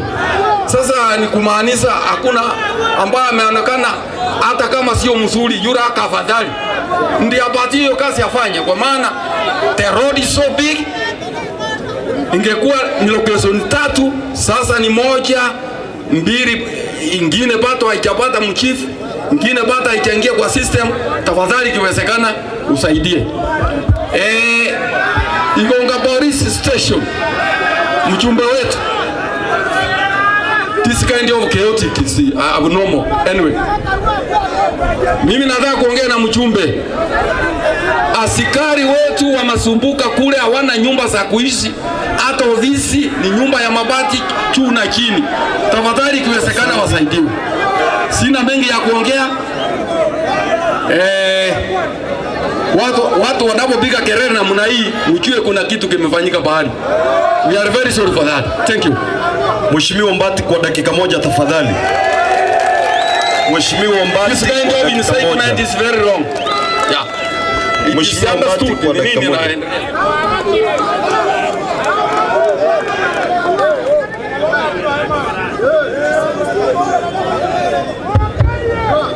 Totegerere vijana, tulia tafadhali. Tuonyeshe heshima kidogo tafadhali. Tuorokia maskani. Totegerane manyana kamera ili neba molegete moroje bali barabiaba. Abantu bose totegerane kamoranje. Kabla sijaongea, nataka kwanza nishukuru gavana wetu. Gavana pamoja na wageni wote walikwa. Nataka niseme niwakaribishe katika Bonchari, mjisikie nyumbani. Kabla sijaongea neno lolote, tuko na wageni wengine hapa wenye wamesaulika kidogo. Kama kwa hii shule tuko na wenyewe. Nataka kuleta head teacher wa Itierio primary body, kwa maana hii uwanja ni wake, na muomba akuja hapa atukaribisha kwa hii uwanja. Ukimaliza tunataka kumwalika principal Itierio Boys High School, and then atualike mwingine Itierio Girls High School. Hao maprincipal wote wakuja hapa. Kujeni hapa tafadhali. Head teacher Itierio primary boarding. Head teacher yuko, tuko kwako na uko hapa. Ngajagenda ngoma gacha kanyaka biamana amuongei tafadhali, amuongei ni chini tu, mnaona time sinaenda tafadhali. Asante sana our governor, our county commissioner, the area MP, all protocols observed. Welcome to Itierio. I'm Wilfred Obuya. We wish to welcome you to this region. I have a colleague principal with Kisii School, Chief Principal Kisii School. Kindly welcome to this ground also. Asante sana. Thank you. Our governor, all protocols observed. The principal, Itierio girls. I want to welcome everybody to this ground. Happy Mashujaa Day. Thank you. Asante. Na hii nataka niongee tinta etige ndokelike mbwate. Abantu baminto mwensi pimora. Ondeta sakonyegera kurwe korogo muna tokoro mokutano. Gabana nabwate endagera moko beka kero monto oyo ichane orenchara kogenda rokoleteki oigote. Oyo icha nega oicha na magoro koira nore kokoleteki kolinete pikipiki. Toigwana ine inwe. Bas, tegara bwana. Haya tutulie. Kwanza tutulie ndugu yangu. Nami nataka niongee neno moja mbili hivi kwa maana wenzetu wameongea, nami nataka niongeze yale pia hawajaongea. Gavana, unajua hata miti yenye memea yenye mnokiangalia vile watu wanasema, tuseme hata Mswahili usema muti wenye hauna machungwa hakuna mtu anairusa mawe atufanye namna gani. Lakini ule muti uko na machungwa, lazima hiyo muti iwe na chabwa, inapigwa mawe, inapigwa rungu kusudi watu wachune machungwa kutoka pale juu. Kwa sababu anobo limo.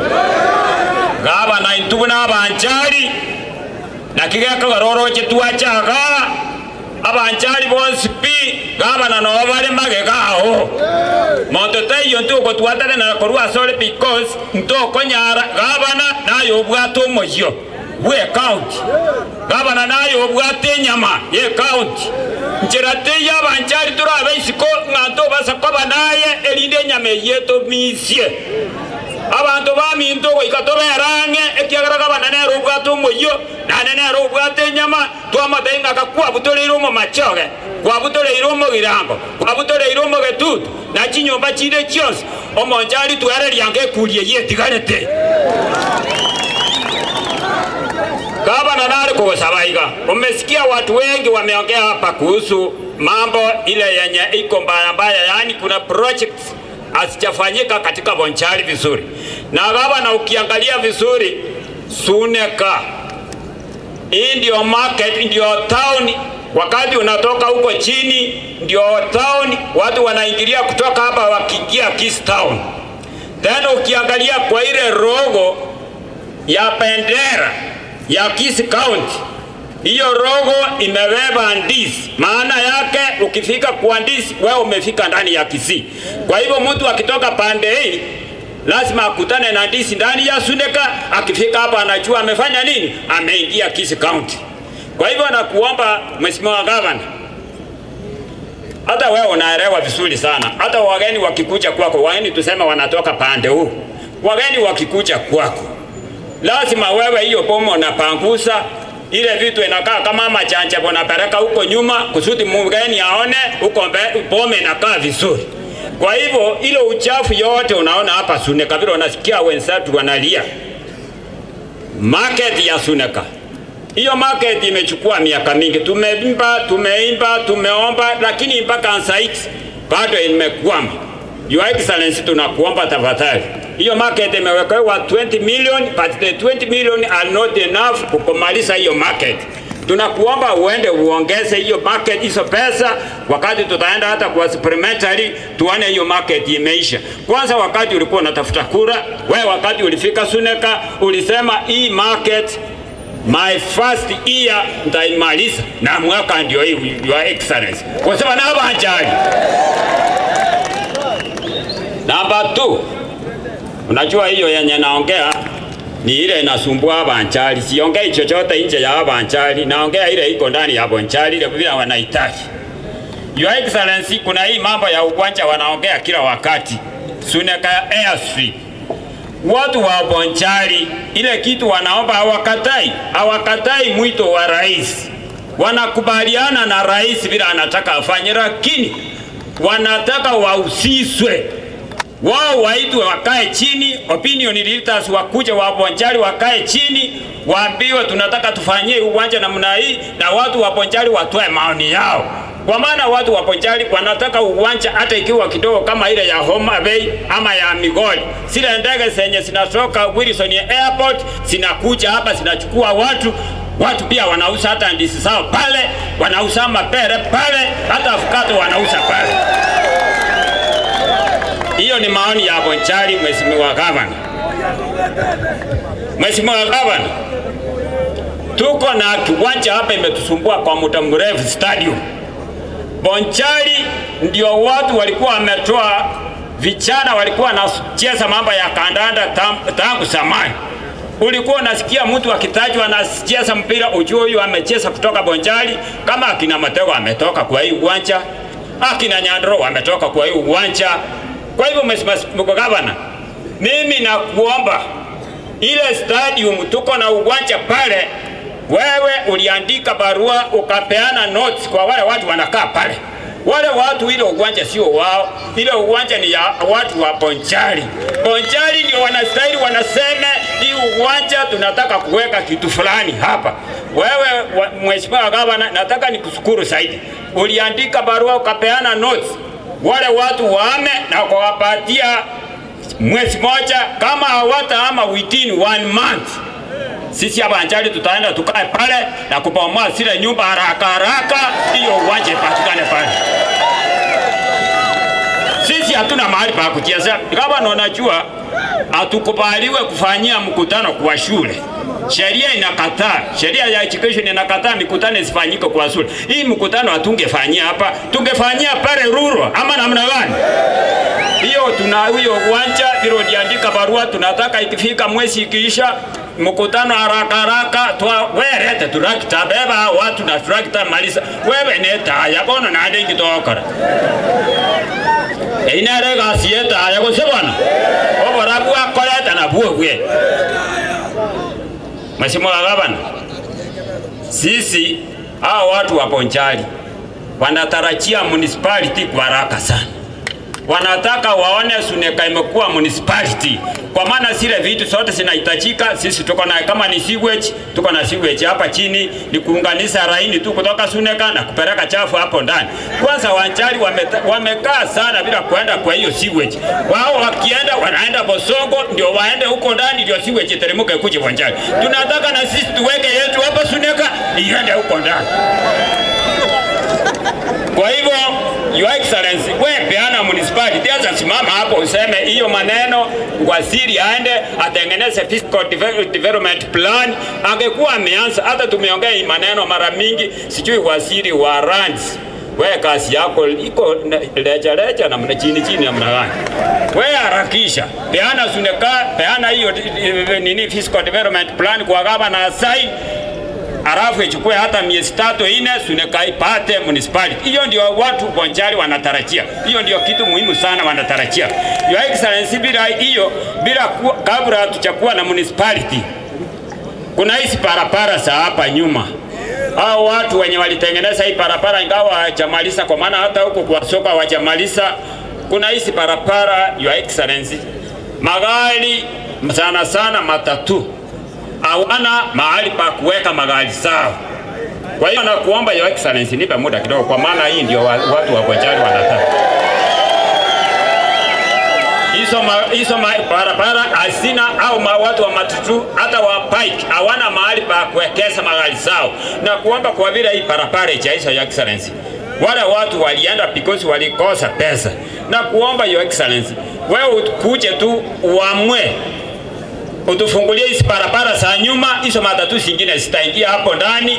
Wale makapenta wenye wameweka viti zao kwa barabara waamisha wapeleka huko nyuma, ndio barabara ikae wazi. Siku moja Your Excellency, turere inaweza kosa break kutoka hapa juu, na gari yoyote inaweza kosa break ikiteremka. Gavana, hata ukiwa nasimama hapa juu unaona mpaka chini hakuna space, hakuna mahali watu wanaweza weka vitu zao, na ukute watu hiyo gari imesababisha hasara kubwa, imeumiza watu wetu. Kwa hivyo na kuomba hata wiki jao wewe leta au masavea wapomoa hapo Suneka, hata sio kupomoa, kuna barabara zile ziko tayari. sira tulifungua ngawa nilipelekwa kotini, lakini hiyo mambo iliisha.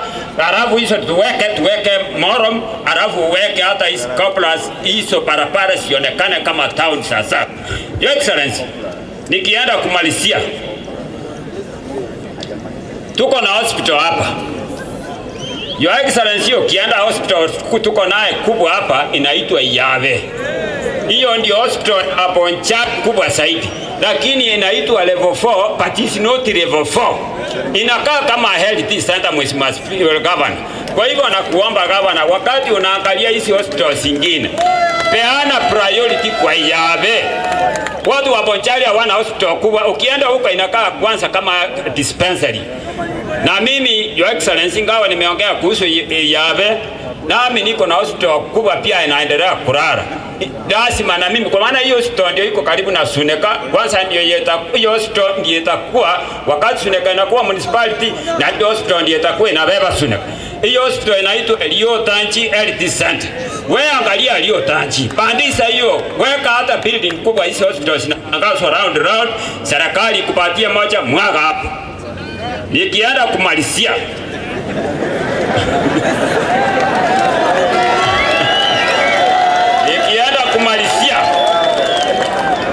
sasa nirudi hapa kwa serikali kuu. Bwana County Commissioner, sio vibaya ukuambia hapa kwa watu, lakini lazima niseme kwa maana hao vijana ni wako. Hao vijana polisi sio watu wengine, hata hospitalini kama ameshindwa kubeba hiyo mizigo huyu wa Suneka. Hao vijana wako wanatoka hapa kwa police station, wanaenda kufanya patrol. Mjana ana uniform na bunduki ameweka ndani ya gunia akitembea nayo. Bwana Commissioner, mimi nataka nikuulize, ukiona mtu amebeba bunduki ameweka kwa gunia, ana kitambulisho ya kumwonyesha yeye ni askari, hajavaa uniform, yeye anatembea na jacket yake na gunia iko, bunduki iko kwa gunia, huyu ni polisi ama ni gaidi? Arabu akienda akipata mahali kuuza iko anaweka gunia chini, yeye anagonga korogoro mbili, Arabu anabeba gunia anaanza kuambia mimi unajua ni polisi. Sasa hiyo ni vizuri kweli? Hiyo sio hali ya kuchunga watu, hiyo ni kuumiza wananchi. Kama askari anaenda patrol, ni heri avae uniform ndiye atoke nje, hata akionekana anajulikana ule ni askari anafanya patrol. Tena kuwa marafiki na wananchi. Wewe tafuta wale wahalifu kama hawa wenye walikuja wakafunja duka hapo, tafuta hawa. Bana kimbiza wananchi ovyo hata bila kabla hawajafanya chochote.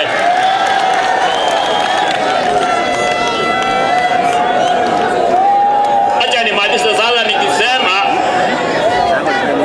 tulia. Wacha tulia ndugu yangu, tulia. Wacha tumalizia hapo kwa maana wakati unaenda tena, siku nyingine tutaongeza nyingine. Ama namna gani? Mama nanya saba senia. Kumugako itakuwa ni tibuya. Bare ngabanje tombati. Mwakere chinkobi. Mrefu. Mondonara wache mikutano ya gavana, tali gavana kukutanganira. Mwali bageta ikayemo. Wacha tusalimiane iga mbuya moreiga. Mimi nilichelewa kwa sababu nilienda matanga bwana. Your Excellency, nikusema asante kazi unafanya katika Bonchari. Lazima tumheshimu Your Excellency. Leo naongea kama senator kwa sababu ule alichaguliwa alitoroka. Tumekubaliana.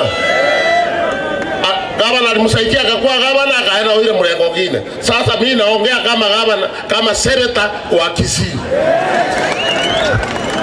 Kitu moja nataka kuambia gavana.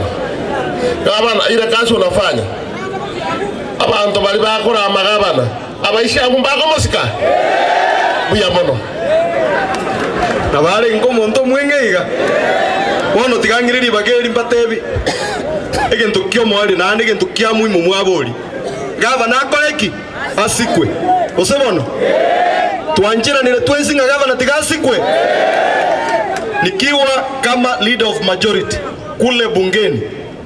Hakuna MCA ataleta wasiwasi, nyinyi msitulia. Hiyo ni kitu kidogo.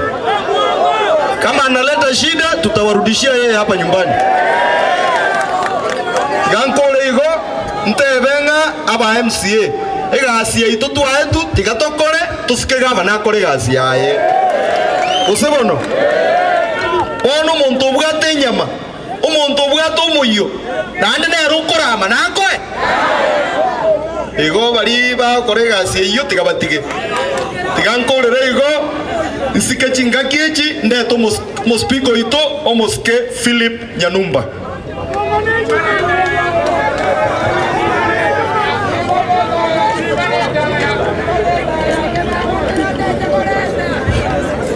Asante sana Majority Leader. Your Excellency the Governor, the Deputy Governor, the County Commissioners, the Area MP, na waheshimiwa wote, ladies and gentlemen, habari yenu. Na mimi wacha nichunge na nyinyi kwa sababu ya Mashujaa wetu. Today we are here as a nation to honor our heroes for their sacrifice they have done to this country. I know there are some people who sacrificed for their life for this freedom we have. Tuko na watu walikuwa maumau. Tukikuja hapa Kisii, tulikuwa na watu kama Chief Nyanduzi. Tuko na our heroes like Helen Obiri. Na hivi juzi, we celebrated one of our heroes, Meli Mola. Hiyo ni shukrani kubwa sana sisi kama wa Kisii. But nevertheless, also nikisimama hapa, wacha nichukue nafasi hii ni mshukuru one of our special heroes, His Excellency the Governor, kwa sababu yale amefanya hapa Kisii ni mengi sana.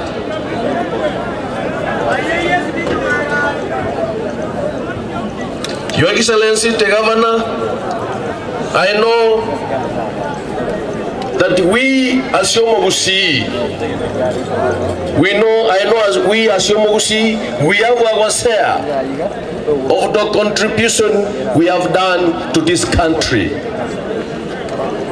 And today we are here because of that share of contribution we have done to this country, and we are honoring for those kind of sacrifices which was done to our people.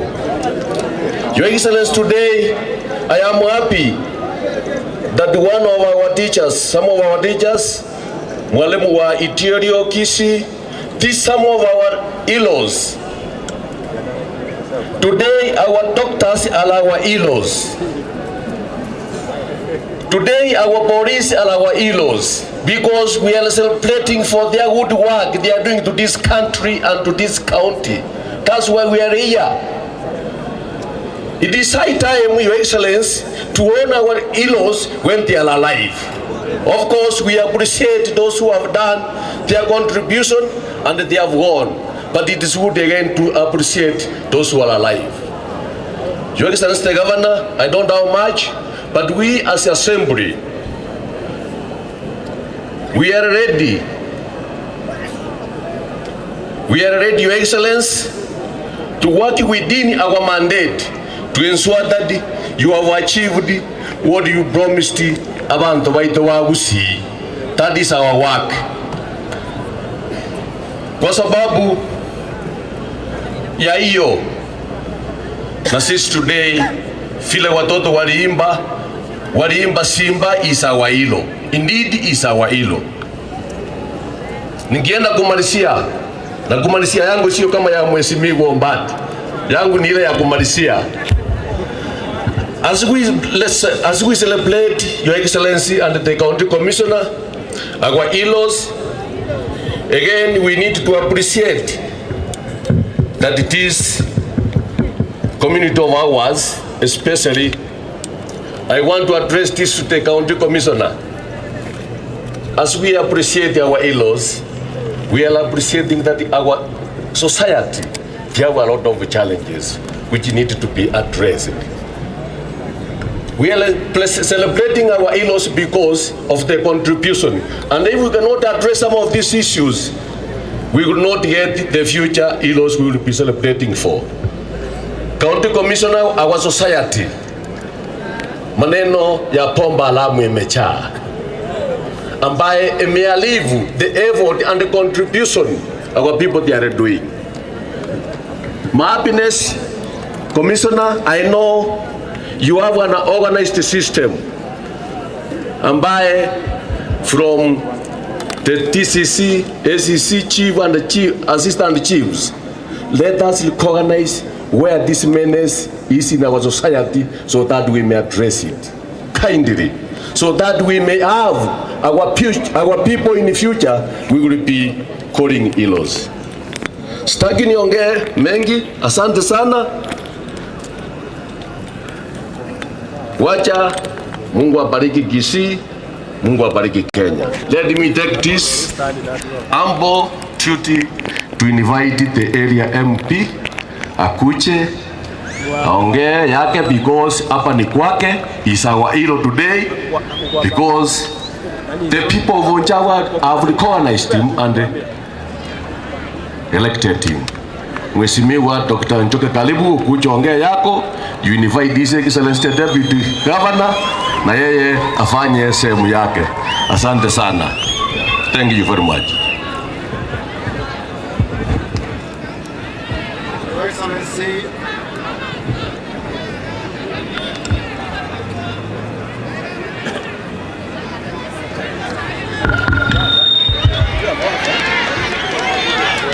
Your Excellency, Governor, Kisii County,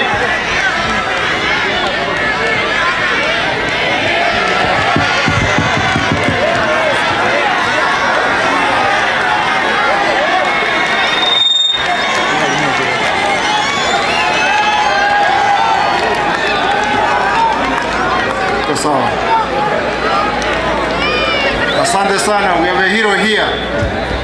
Your Excellency, the Governor of Kisii County, Mheshimiwa Simbarati, the County Commissioner of Kisii County, Tom Anjera, the Deputy Governor, the Honorable MCAs here present, the CCs, viongozi wote ambao mko hapa, ladies and gentlemen. Hii ni sikukuu sana kwetu hapa Bonchari. Najisikia tuko na bahati sana kwa maana hii sherehe imeandaliwa hapa kwetu Bonchari.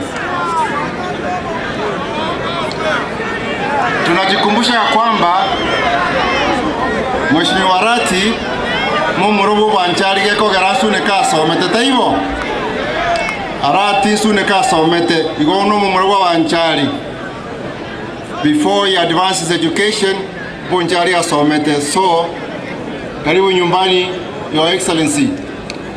Liakabere, His Excellency Arati, na otore kiombe kemo gia siasa, Asimio, Kara ODM, in the UPA, as the Deputy Party Leader, UPA. Gontu watiri bagari gia, kubeka bagusiamo, kwegemba, kuona kitoko kwa siasa ya Gusii. Nganchere, Nkwane Akeake, my reflections about Mashujaa Day. Prior to gaining independence, Kenya was in bondage of a foreign power. We could not vote, we could not move freely, we could not assemble as we desired, we were not allowed to engage in certain farming and economic activities, we could not worship as we wanted, we were not allowed to take up some certain jobs in the country. It was illegal to pursue education as we do today. But we provided free labor, we paid taxes without representation, and our land was occupied and our resources exploited without compensation. Ladies and gentlemen, then some men and women, thought to be criminals and villains, resisted the colonial administration. They were apprehended and incarcerated under the most dehumanizing conditions. They were castigated and condemned all over the world, akin to the present-day terrorism. The idea was to break not only their bones, but also their spirits. As more injustice was meted upon them, they became even more indignant and more committed to the cause, culminating in breaking the spirit of the imperialist. Then Kenya became independent. Therefore, ladies and gentlemen, Mashujaa Day, which we celebrate each year, we commemorate and honor those men and women we call heroes who put their lives on the line. As patriots, we are required to guard our hard-earned independence jealously. Independence, in one sense, means freedom. The opposite means oppression, reliance, and impotence. The opposite of hero means a coward, a loser, a bully. Mabibi na mabwana, when we look around today, do we see modern day oppression, bullying, cowards and losers? I think so. We witness them in our communities. How many people cannot afford a decent meal because of the cost of living? How many people are unable to access education and health services? How many people are denied government services due to impropriety and uncouth and unethical public servants? How many people are living in abject poverty? How many people are unable to access justice? How many people are victims of bullying? The statistics are out there and they are appalling. Even today, as we say, we are free, we are independent. Ladies and gentlemen, do we have heroes today? We need modern day heroes to fight for independence that we need in our current situation. Let us truly seek the independence we deserve, seize and guard it jealously. Let us nurture our heroes and defend them at all costs. Obutaka n'obube, ndwali n'embe, oboliri n'obube. Let us use this day to pull ourselves up to higher levels of independence. Let us write our history. It doesn't mean we seem to about the heroes.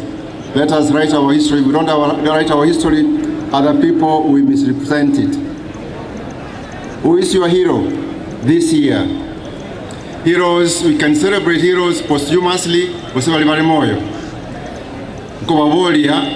Consider as your heroes umwaka oyo abana bali batwajokola matema KCSE na KCP to be our heroes. Tubasabira baita amatemo.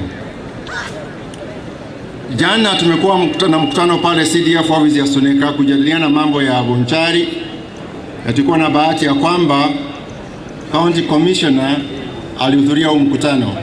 Asante sana bwana Commissioner. Tukazungumzia maneno mengi na tukamtuma. Kwa sababu tukiwa katika mkutano, the two levels of government are here. The County Commissioner represents the President in the national government. And of course, the President of the county is the Governor. So we have the two levels of government here. It can't go any better than this. Na taabu zetu zote, our desires, our wishes, we present you and we are comfortable that they will be addressed.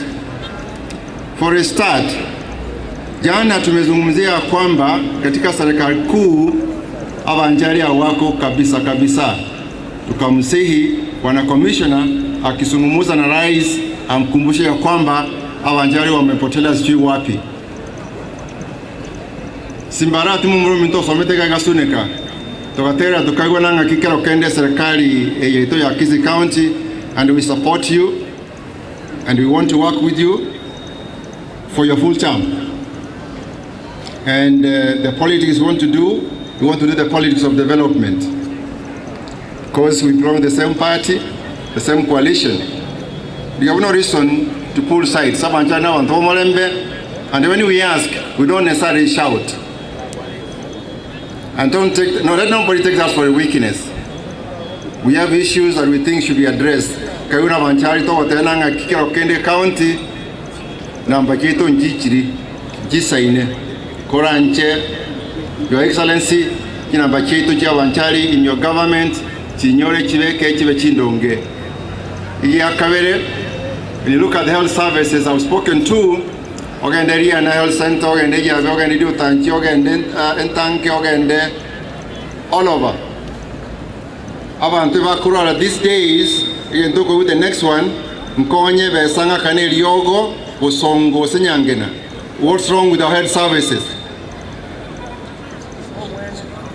Okay, about to finish. Our health services, please, let's find out what's going on. Because the cost of drugs is so high. We are talking about NHIF. We hope it's going to work this time round. Your Excellency, the Governor, let's make sure that we have the services we need. Number two, our education. When I walk around Bonchari, our ICD infrastructure is in a very poor state. I really hope and pray that it's in your budget so that our ACD classrooms are developed.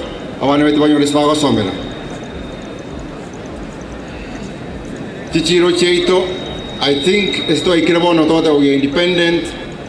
Toge enderete. Tumepiga hatua kubwa.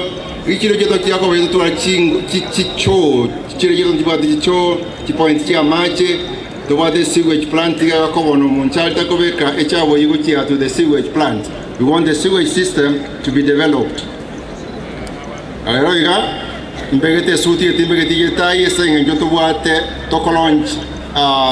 The constituency soccer tournament. Tournament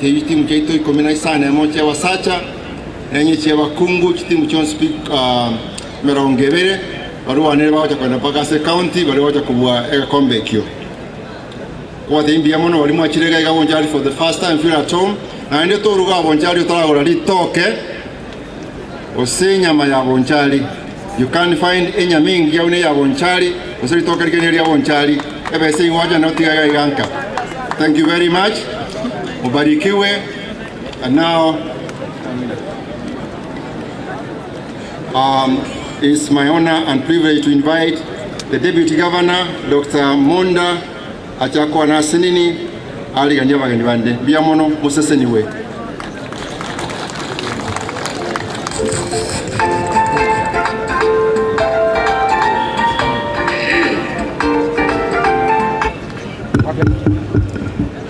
Your Excellency, the Governor Kisii County, Honorable Simbarati, the County Commissioner Tom Anjere, with the entire security team, all government officials, abantu wa minto wa Bonchari ngoira bole. Na wakwani Bonchari bwana asifiwe. Sitaki kuchukua muda mrefu kwa sababu nimejua watu wameanza kuchoka. Your Excellency, watu wa Bonchari wameuliza mambo machache sana. Nataka nikuambie ya kwamba na niambie watu wetu wa Bonchari ya kwamba haya mambo machache ambayo wameomba katika serikali yako, mimi nitakuwa karibu na wewe kukukumbusha ya kwamba Bonchari walisema soko ikamilike, na pia hiyo barabara katika mji huu mkuu wa Suneka tuifanye ndio iwe ya manufaa kwa watu wa Bonchari. Pia Your Excellency, hii hadithi ya airstrip ya Suneka, nami nitakuomba na nikukumbushe ya kwamba tukae na watu wa Bonchari, usikie maoni yao na maombi yao, ndio hilo chambo lifike kikomo ikiwa inafurahisha watu wote katika eneo hili. Your Excellency, sitaendelea mbali. Najua watu wanatarajia mazungumzo kutoka kwako na pia wasikize hotuba ya rais kutoka kwa County Commissioner. Na kwa hayo machache, Your Excellency, uniruhusu iwe ni my privilege ni kualike uje usungumuze na watu wako katika county. Your Excellency the Governor.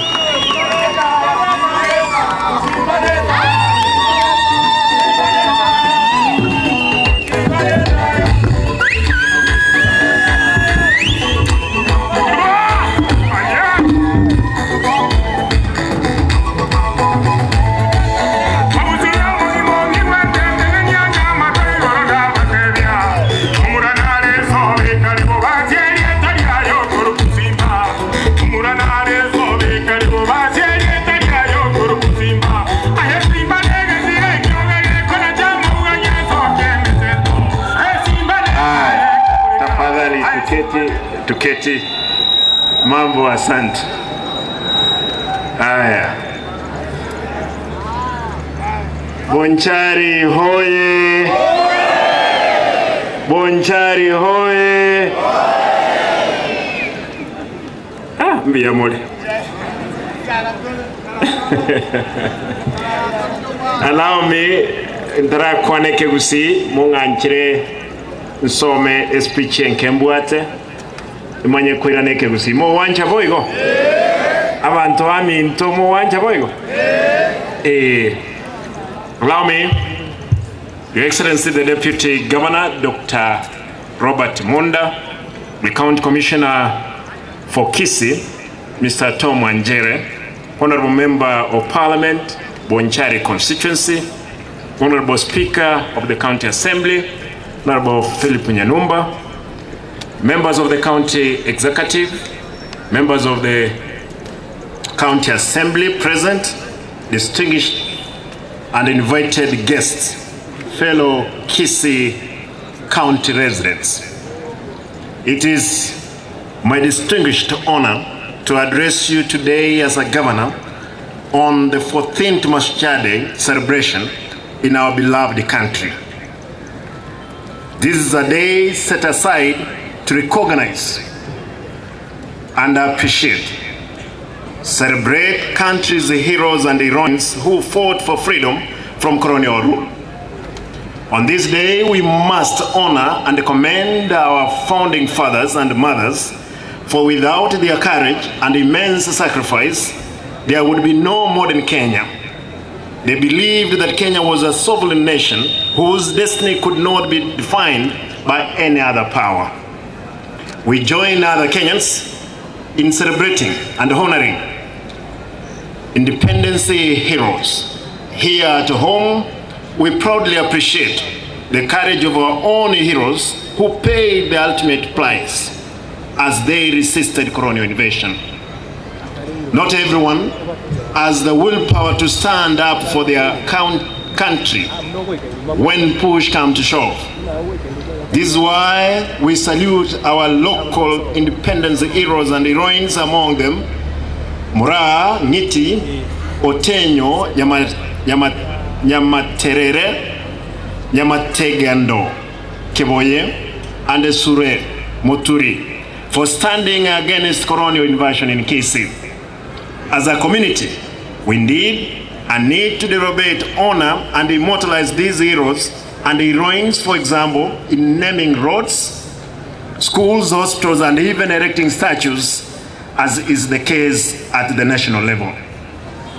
Let me strive to emulate their high ideals of courage and sacrifice for the greater good of the community. Ladies and gentlemen, we must have the conversion, especially now that Kenya is set to welcome the King Charles III for an official visit.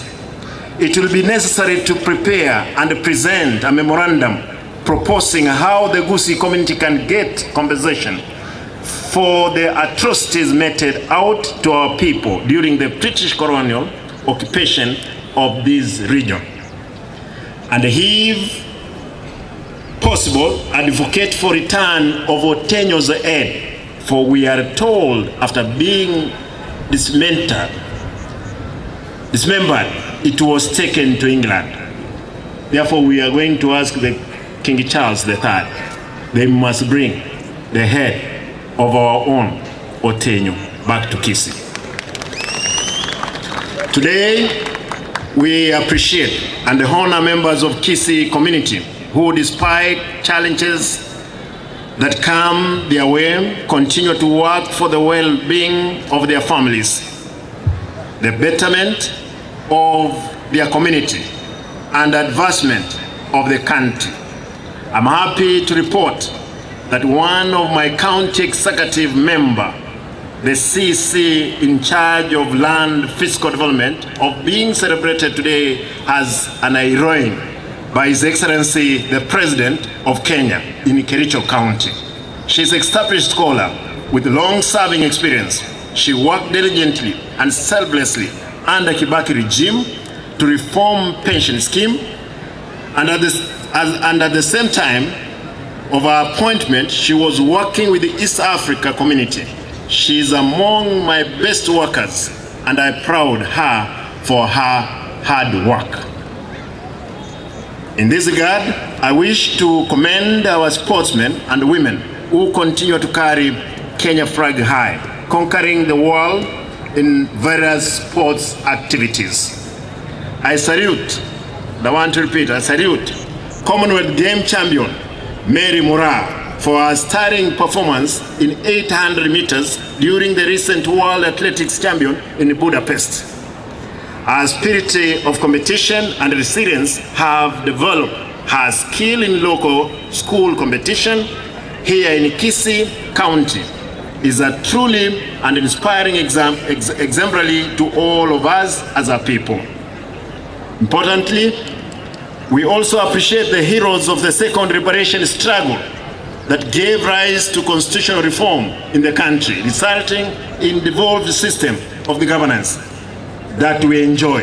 And the one that I can't miss to mention is His Excellency Raila Amolo Odinga.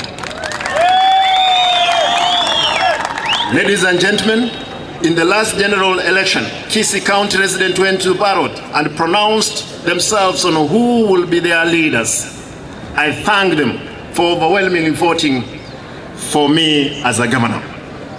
At my inauguration, I made an important promise that about how I will govern this great county. Among those promises were pledged to instill discipline in county public service, improve healthcare service, develop infrastructure, and transform our agricultural for wealth creation. I did say that the bold reform were necessary to put the county to the path of growth and prosperity. I noted that no angel will fall from heaven to do it for us. 1 year later, we can pause and reflect on journey we have traveled as we focus on the future. Reforms may be painful, but it is what greatness and the future require. We have to endure some of this pain for us to reach a future of abundance and prosperity in Kisii County. And there is a common saying, I know some people hate it. I normally say, for a human being, and I didn't make it, is philosophers, economists, anybody who has done economics knows it, that for a human being to give positive results, pain must be inflicted in them. Ladies and gentlemen, let me outline the reforms we have put in place to ensure we get to good side of our future and enable our people to enjoy the fruits of revolution. I commit that we shall maintain our policy of transparency and accountability while discharging our mandate. The theme for this year's Mashujaa Day celebration is universal healthcare. As I have said before, our desire is to build a health system that promotes universal health coverage, which means that all people have access to full range of quality health services they need, when and where they need them, without financial hardship. We are doing this through the improvement of equipping existing health facilities across the county. To realize this, we have increased the budgetary allocation to health sector, and again, to ensure continuous availability of drugs and pharmaceutical in our hospitals, we have recently established a Health Products and Technology Unit, HPTU, which has improved forecasting, quantification, order processing, and technical support to health facilities on commodity management through the county. This month, we distributed drugs and pharmaceuticals worth 52 million to health facilities across the county. You'll allow me to skip part of my speech so that I can go to important part.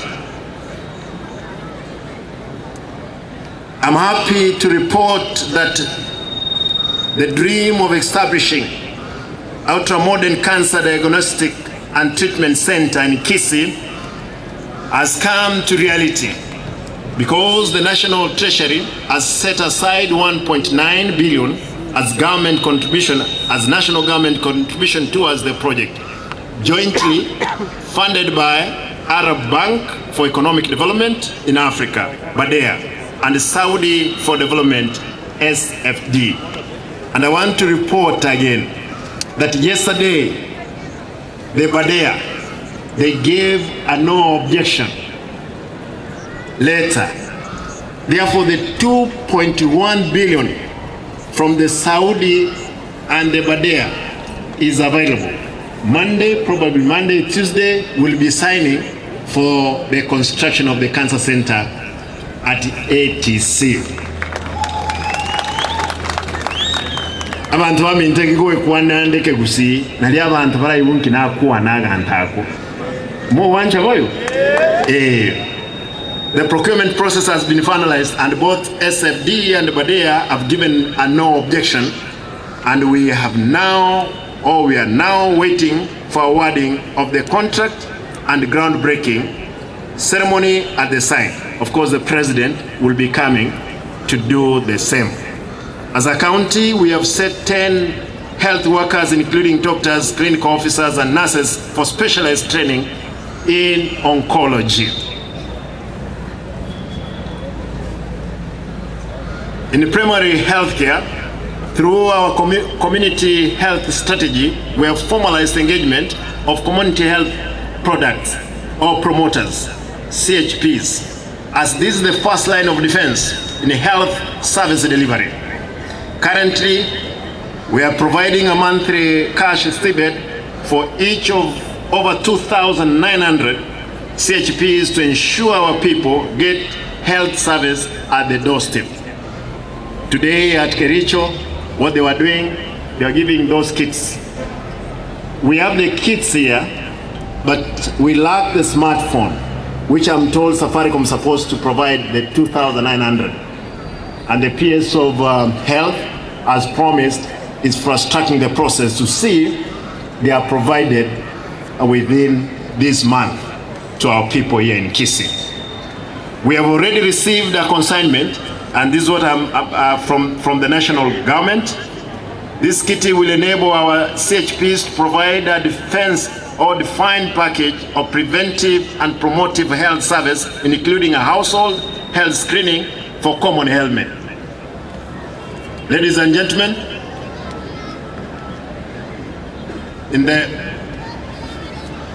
this is important for me to note, in the area of land, fiscal planning, and housing, we have covered ground in our quest to improve the livelihood of our people through efficient land administration, equitable access, secure tenure, and the sustainable management of the land. As I said before, we have set aside 15 million for replanning of 37 centers to establish and demarcate external boundaries and issue tenure documents that our people need. The plan, or the last plan, were done in 1972. To address the challenges of unsuitable use of natural resources, urban and rural development, we need a spatial plan. I'm glad to report that we have set aside 50 million for preparation of our county spatial plan. The Food and Agriculture Organization FAO has also offered to provide technical support in stakeholder engagement. Again, I want to report, yesterday FAO gave us the equipment. They delivered them to the county. We are equally seeking to update evaluation roll, which is an important legal document that contains property information of all rateable properties within the boundaries of the county.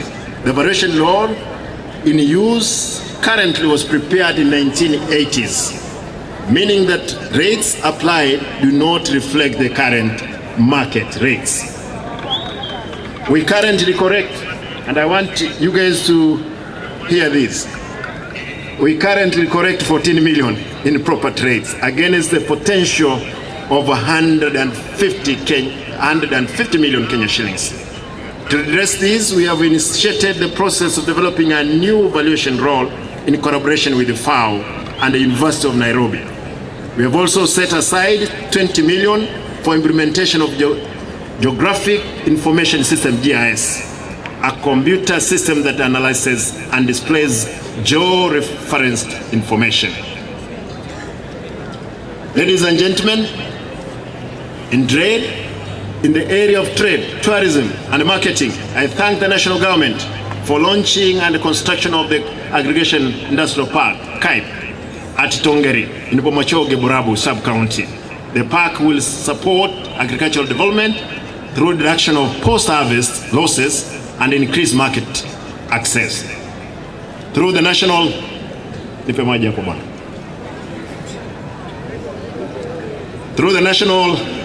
Agricultural and Rural Inclusive Growth, NAGRIP, we have completed 2 markets and aggregation center at Magina and Marani in Bomachoge, Borabu, and the Kitutu Church North, respectively. To support vegetable farmers, I will soon commission the markets for use. With regard to Suneka market, it's important for me to put this one into right. I have instructed my officers to evaluate and have stall market completed and revamped as a matter of urgency. Other ongoing markets, projects in Bonchari includes construction of Motonto market in Bomorenda ward, Gesero market shed in Bomariba ward, and the Nyakiogiro market. Additionally, we are building new market sheds, completing the stall ones and putting in place ablution blocks and other amenities in all market centers in the county.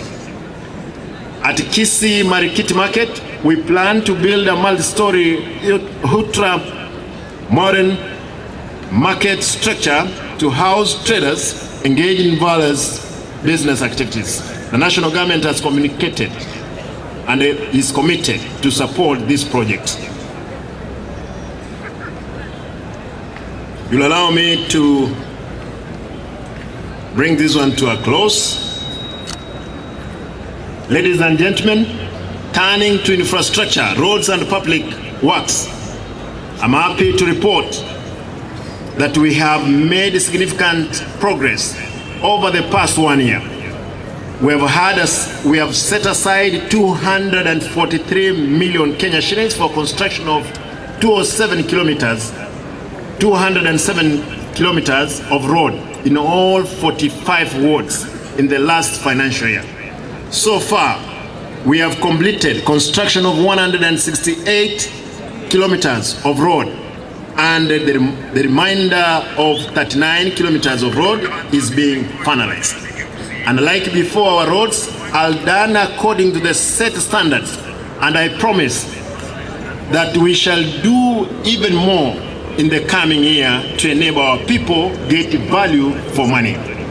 Further, We have altered the mode of operation in the procurement of roads and infrastructure services. Effectively, this financial year, we seek to have contractors with enough capability undertaking roads project on ward load basis. I repeat this one in Ekeusi so that people to understand. There is a lot of propaganda around with brokers of roads. We're not going to accept that one again anymore. They like it, waende mahali wanakwenda. Kama bayo? Wanakera banta batuibire for so long. Nto wancha begende no ebikoliye. Previously, and I want to state this, previously we have had many road projects done to substandard quality, while many remain stalled due to lack of technical and financial capacity among contractors. Having fewer contractors will ensure standardized work across the county and make it possible to attract contractors with capacity to deliver the roads project within stipulated time. Further, the contractors will deploy engineers and other technical staffs to guarantee supervision of work. These will be supplemented the work of our engineers, who are very few and do not, to ensure work is done to required or to do the works to the required standard. Apart from having all county roads gravel, all weather standards, going forward, my plan is to have all roads in the rural areas paved to top level, and those in urban centers or areas curb road paved, like the one in Suneka. This can be only achieved through utilization of contractors with capacity to undertake works blow to blow, all blow by blow, from excavation, gravering to base treatment, and eventually pavement in subsequent years. We will also ensure that once the works begin, the contractors who win bids will be duty bound to 1. Source building materials such as gravel, quarry stones, and other from the locality. Engage both skilled and non-skilled labor from within. Engage subcontractors from those already pre-qualified by the county government of Kisii. Hire equipment from local vendors.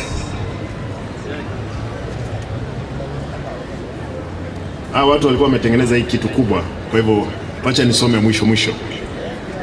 Moko nganjira bayo?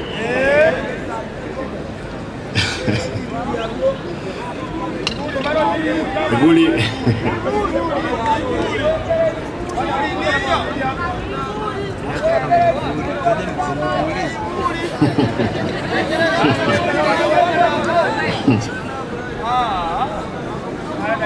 Wewe mnasikia demand ya public, lakini ndio imeenda. As I conclude, I wish to inform our people on the country disaster preparedness in the wake of expected El Nino rains. We are already on a high alert and working closely with the national government administration led by the county commissioner. The respective county department have already formed a committee to evaluate mechanism of alleviating loss of life and damage of property due to the long rains. The committee has mapped out areas prone to landslide, flooding, thunder, and effective of heavy rains. I call on our people to report any incidents and risks for immediate action by our team. We are working with the national government and other humanitarian agencies like Red Cross to help the county residents avert negative effects of unexpected long rains. Finally, I wish to remind us that the founders of this great nation had a vision for this country to be a united nation where every citizen has an opportunity to create wealth and prosper. At the same time, has to be said of a great generation where each one of us needs to get committed and be hero in doing the desirable in our daily endeavors so that we can make the world a better that found it. So let us be heroes and heroines of our kind by fostering communal prosperity in keeping with the ideas of invested by our forefathers.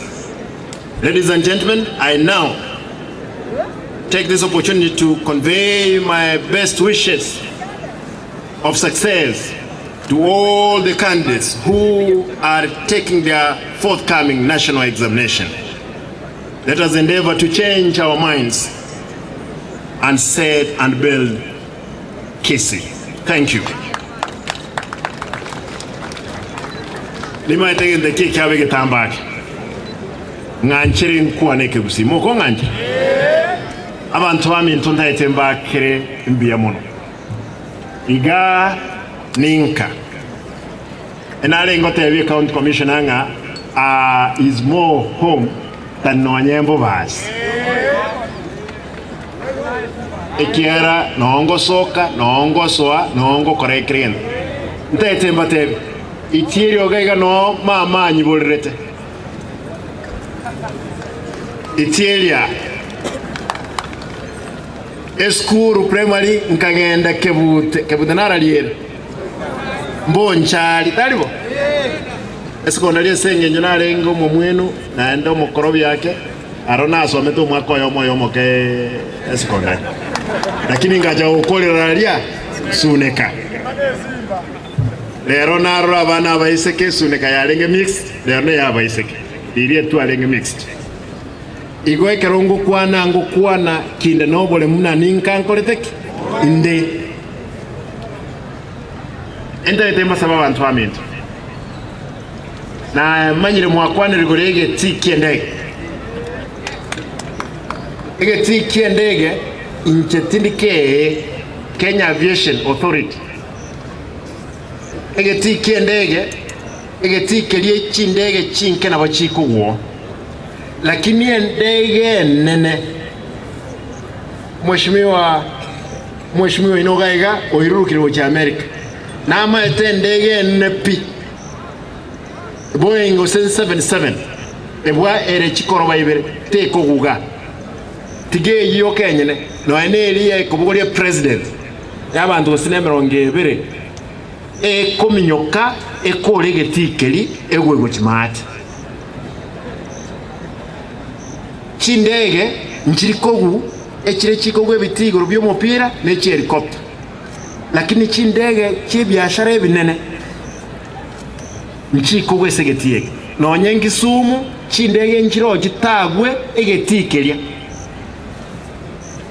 President yo mwenyino wateberenga ki bakole visibility studies. Na abantu baitu abarayibare ngokare kanga nabo basugeti abantu baitu. Ekere ndege kominyoka 1.5 km yamanya gutira. Yani kominyoka kuruga mpaka getima ate. Emanya gokoraki? Emanya gotine.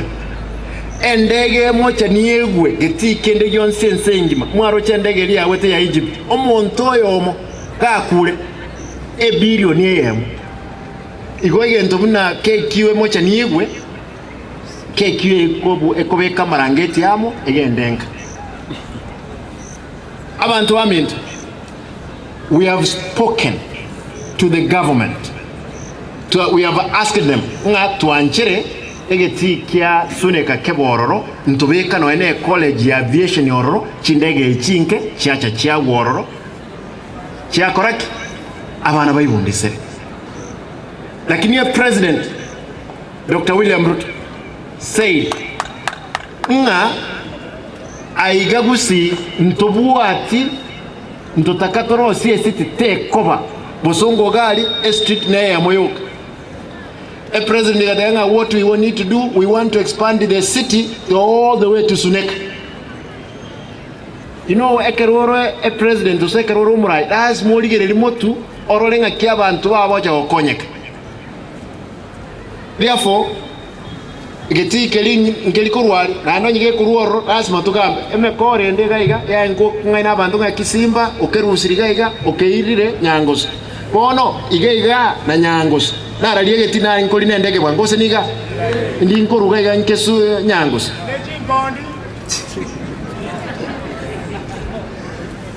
nga Simba urusi shilingi milioni 20 chechi omheshimiwa Ombati Noara Ruana agateba nga omheshimiwa governor tubeke kiri milioni 20 tukolechi echire eli abera asa abantu bakoliera asa abayu baweteri kibesa echire eli abera amatuka mange lakini kinde obis echire eli ankagaiga lazima erotonye kole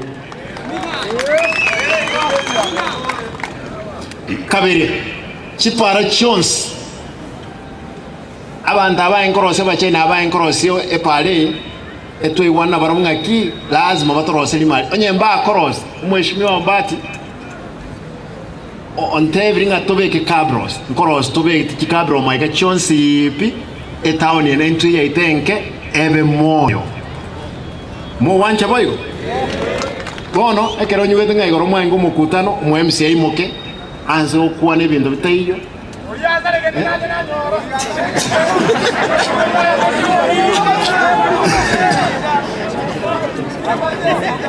nyuwete mu MCA yo ayachaga iga nebibago bibwate mpake bunduki county commander obwatire kibagekemo kibwate bunduki ga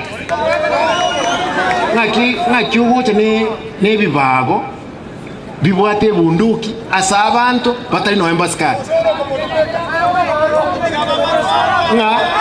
aba murabande babwatiruka nabaskari. And I want to salute the police. Thank you for taking care of the lives of our people, to have arrested that criminal who had a gun here, and some of them walikuwa na visu.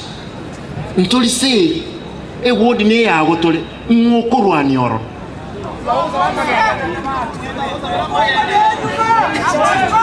aya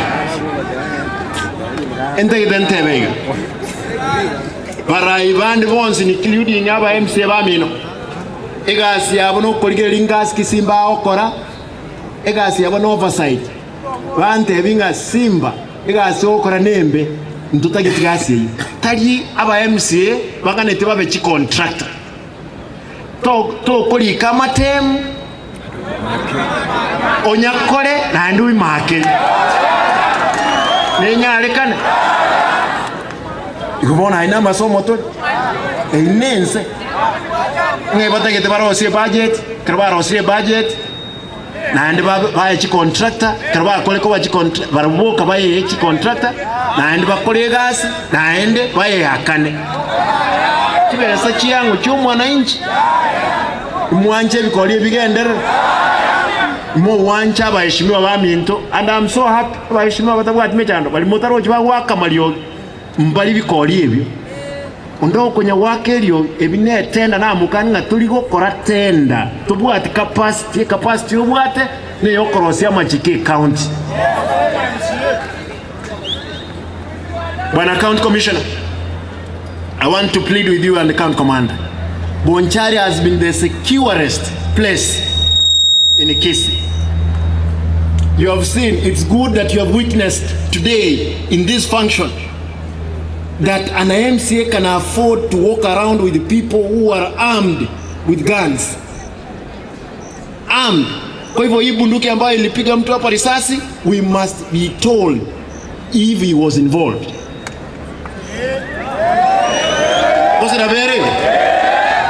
We must be told walienda hapa Yesonso kwa Professor Mbeche wakatoa bunduki 3, mzee wa 70 years ndio wanaibia hizo bunduki. Umeona leo hapa hizo ndio zilitumika hapa. Tafadhali, if there is a police officer involved, kindly county commander take action.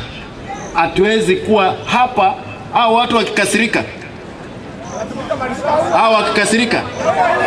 wanakuanga mbaya sana Bonchari, na hatutaki kusikia story ya watu hapa. Bonchari imekuwa the most peaceful place. Ukiona watu wamejenga hapa ni kwa sababu ya usalama, lakini hatuwezi kuwa kwamba watu wamegeuka over sudden because, na unajua wanajiita tuko serikali. Serikali gani? Mimi niko serikali, niko katika serikali kuu na niko serikali ya chini. Kwa hivyo hiyo vitisho, tafadhali tunauliza serikali kuu mtilie manani. Hatuwezi cheka na watu ambao ni wakora, akiwa ni mbunge, akiwa ni gavana, akiwa ni nani, ashughulikiwe kisheria. Hivyo tu. I want to monganchire nkole ngotebaiga. Bonchari noege sukari kia renge gia nsupi. Ge sukari ngira matukai. Monganchire waziri roads no akoruga omongna Dr. Margaret. Arenga agriculture ntwanyolete eliogori esumu ya maraba. Ekorokunga lime kubeku okusimeka yarusi esumu ororo eguni ya lime shilingi 500. Ngokamba tuli n'abaheshimiwa ba assembly toro sentube kichibe sanke to abantu baitu lime na try improve liro balieto no enege sukari yoka kieira ne mo wanja moyo. I've listened to you Mheshimiwa MP, Mheshimiwa Umbati na Mheshimiwa bandi mulegaiga tigamba te Mheshimiwa Teresa, Mheshimiwa Victor ninkatata Umbati, this is my home. Ya ninka yani kubwandons igo I want us to work together. Yani andons vatararo obra kararia ya mo wanja boyo bono igo fikta muy wet Umbati muy wet bono nganchere narora macha mange mbraya twete esenge njeri nongwa yaachire gakibali murangne ran umuga ko lima Mashujaa ayino mwako umya nkororanga osumegeta mauga para inko enda gochinga onde bwense orangne ran amachi gate ndire ramigoro gaki koro mutara macha akoreki aite ikera mache no mubisomo nne we para erami elimondo tayo gotumia ninto gotumia nko basabaya no inu baba mrabeche pikipi mulema koko gendio pikipi kwanyole ligino ane kwerende rosi umutaro amacha arupara okuna kusaba kwana omoelio mwakwana igorege tima atega ekekyaruro natebeteliru balikarikwa igoro nka abantu bali mutinyo yomo egetike lindo taite tukiagacha basoke kuruororo. And I want to plead with the county commissioner again. I'm told IBC has offices inside there. We can give them. We have other offices, but on that, in the same field, we want them to vacate. We build that stadium for this region. Kwa hivyo hao wangwana wote tumewauliza waondoke kufika mwisho wa mwezi, tuanze kujenga ile uwanja, ndio watu watumia ama vipi? Na hii maji iko hapa, nimeuliza engineer Mageto ambao walitengeneza hii barabara waangalie maji singie kwa manyumba ya watu. Asa ya mange because it ko igwa SPCA president, Kurese county commissioner. Abantu baminto. Aya, na unga Raila na Antoma. Moda de mwa mangana Raila. Inaba abantu ba Raila. Aya, omogaka Raila Omolo Odinga nate bandente amakuani yae mwanyanjire ngoma devi n'abantu babonjari no mulinere talibo miyamo n'abantu baminto ntegete mbabuli entekemo aba muramulema abasachambalema mwaro abana b'esukuru babatengaga abana bali mwaro bakorerekana bya mwaro abana bakorerekana bya babegete uniform bakimuska abana tiga abana abaisike bakoreki basome umusbat naina na wochikericho the royal president yachi koa award no musbat osomire no mongira Margaret erekonyore kiroge no monto somire munganchire mbabolinga all of you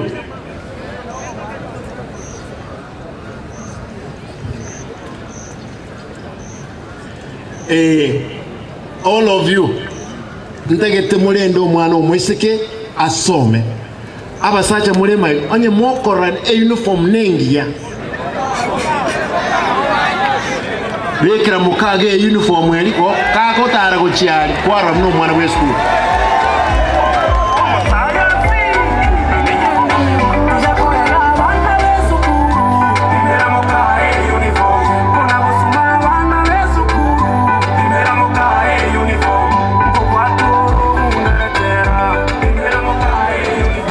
na hii bwana commissioner tunasema kwa sababu lazima niongee Kiswahili. Hawa watoto wadogo wasichana tunataka wasome.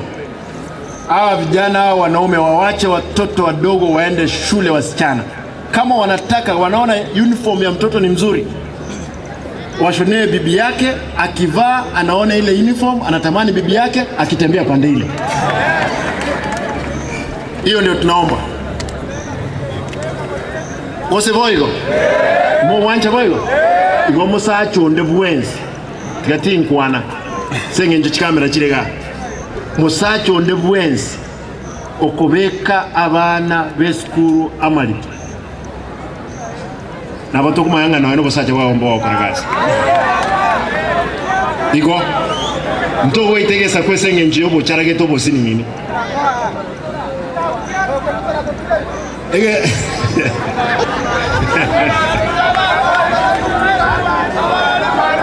abalimu ya balimu ya na balimu bwana commissioner again unasikia nimeenda kusema hapana walimu wote wamekataa naambiwa kuna tabia hiyo kwa walimu mwalimu yoyote ambaye tutakamata kabla hajafika police station basi kwa sababu lazima tufikishe yeye kwa police station lakini tutakuwa kwamba tumeshika yeye mzuri tumeleta yeye hatuwezi kubali huo upuuzi lazima ishe kama wewe ni mwalimu umesoma primary umeenda secondary umeenda college hujaona wasichana huko unakuja kulala na watoto wadogo hatuwezi kubali hiyo upuuzi lazima ifanye nini ishe lazima ishe kama unataka unakuja kufundisha shule zetu na unataka kuja kulala na watoto wetu afadhali uende mahali kwenu kwa kijiji chako ulale huko ndio watu wanyorosha wewe huko kwa hivyo hatuwezi kubali huo upuuzi iendelee Omoelio ege ndonkirega Simba obutira abakolye gazi Simba atayete kubutaba anchali tigamba te muibionde bwensi na abo mu mintu abe muise ko mintu na abo mu nchali na abo mu basi lazima agendenke abantu nairega sigaiga kuruga abo nchali umungina Margaret tindi komo iguna gento kende gionse sting mane senge nchare reference umungina umuya umusubati nalengete gas kuruga okoro kwelina no mu mrondo okoro kumunyanja ndayetemba tebiga ondiga ko make mistake nkomoleta ekenyoro kiae ndebo monto oyo yentekemo oyibire fire engine atagete ali milioni 15 oyo atagete kuri kibesa usine cha sports mogo ndebi mutigalie mutige lakini mogo ndebi moseli mongo monto muyeno no mo pasta tumubeke gasi akole gasi mo wanja boyo abonjali mwanje taba hivi osenkaga iganzalia omuivi wengo ka kubwatwa osam kano muntu kuibe million igo propaganda inga Simba ngo butara abantu muivi onde bwensi nkubwata mu wanje tumubute abantu baminto nimaide tindakora suku lero esuku nkego lende esengenja madaraka de lakini ngo twara ndo mukutano tokugamba nainwe nani munganchire aba MC bali bawate mechando nanje anya mbata gitiko karagasi nanje nche nko bando mu MC bwe wodi iyo engochororo montebye gasi mutaite mukore ndenta abantu bane bakore gasi mu wanje boy ebon mbiamono nyasaye ave nainwe mbiamono aye simbane mama simbane simbane taye kumurika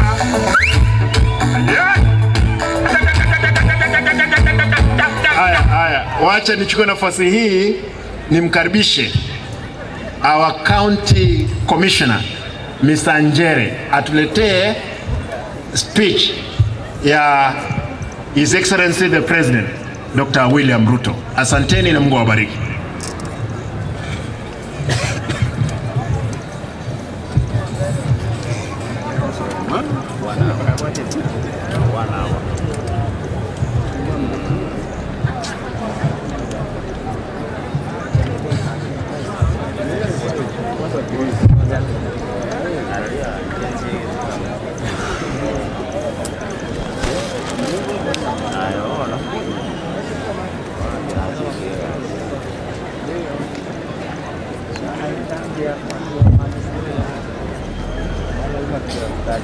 Check 1 2. Ndizo sauti.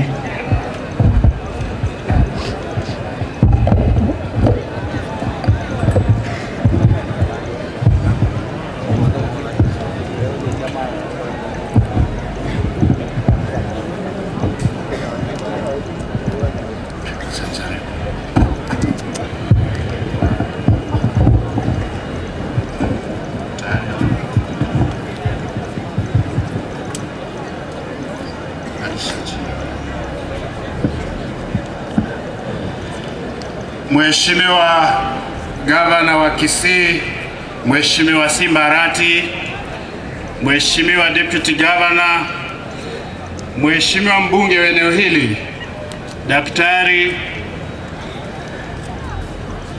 viongozi wote walioko hapa, spika wetu wa Assembly ya Kisii County, maafisa wa serikali walioko hapa, County Security Team, viongozi wote MCA, ma-CEC wa county government, heads of department, national government, wananchi wote walioko hapa, Deputy County Commissioner wa Kisii South, wananchi kwa jumla, hamjambo? Hamjambo tena. Ningeomba tufuate utaratibu huu. Nitasoma speech ya president wetu ambayo imesomwa Kenya mzima, na ile ya leo nitasoma iko kwa lugha ya Kimombo. Nikisha maliza nitaweza zungumza mawili matatu kuhusu kaunti yetu ya Kisii. Kwa hivyo naomba munisikize kwa makini, si hatutakaa kwa muda mrefu, tafadhali. Remarks by His Excellency William Ruto, PhD, CGH, President and Commander-in-Chief of the Kenya Defence Forces during the 60th Mashujaa Day, October 20th, 2023. Mashujaa Day is a celebration of the power of individuals who change the course of history and the destiny of our nation. It is a reminder that nations are driven forward and changed by individuals, ordinary men and women, who believe they can make a difference, who believe they can change the status quo. The status quo in 1963 was a colonial state, the denial of basic freedoms and dignity. Deep inside, many individuals believed change was necessary and they took action. Individual belief resulted in action and ultimate progress. Today, the status quo is a hunger for socio-economic transformation, one that most of us feel is long overdue, and rightly so. The need for heroism is urgent as it was in pre-independence Kenya. The power of individual action is still as powerful today. Our heroes today are on the farms, the markets, the factories, and the offices. Our heroes are using their creativity to create content and shape culture. They are playing on fields and working across fields. Every day, when we do our best, when we deploy our diligence, intellect, passion, creativity, hard work, and sense of purpose, every day that we believe we can make a difference, we are changing this country. This is our call to Mashujaa, to the best of us every day, to move this country forward. This is why we are focused on empowering Kenyans to be at their best in diverse fields, by democratizing and innovating government services to ensure that we give as many Kenyans as possible the opportunity to be their best so that they can move us forward. The Constitution guarantees Kenyans the right to the highest standards of health. Since independence, successive governments have made efforts to guarantee access to quality and affordable health care for Kenyans, but with limited success. There have been several efforts to achieve universal health coverage in 2003, in 2013, and 2018. However, these efforts were not entirely successful. It is for this reason that the government identified healthcare delivery as one of the core pillars of the bottom-up economic transformation agenda. In the Kenya Kwanza Manifesto, we made several commitments towards the delivery of universal health coverage. These include the provision of fully publicly financed primary health care, the installation of a digital health management information system, and the setting up of a fund for improving health facilities. Other commitments were the setting up of an emergency medical treatment fund, the establishment of a national insurance fund that covers all Kenyans, and the availability of medical staff who will deliver universal health coverage. The government has instituted a paradigm shift to preventive and promotive health rather than curative. This approach also makes economic sense. Community health reports states that for every 1 Kenya shilling invested in community health, Kenya shillings 9.40 are realized in economic and social gains. In our plan, the delivery of primary health services at the community level will start with community health promoters, in brackets CHP. The work of the promoters will include basic preventive and promotive health, health education, basic first aid for the treatment of minor injuries and ailments at the household level, and referral for facility-based health care. Each community health promoter is allocated 100 homes within their neighborhoods countrywide. Considering the pivotal role played by community health in the attainment of UHC, the long-term financial sustainability of community health is contingent on enhanced domestic resource for health. The national government is working closely with the county governments to strengthen the delivery of community health services through payment of stipends for 100,000 community health promoters on a matching basis of 50-50-50. The national government has allocated 3 billion annually for payment of the stipends. It is worth noting that as of today, over 1 million households in 10 counties have been visited by community health promoters, offered services, and their data captured in the Afya Nyumbani dashboard.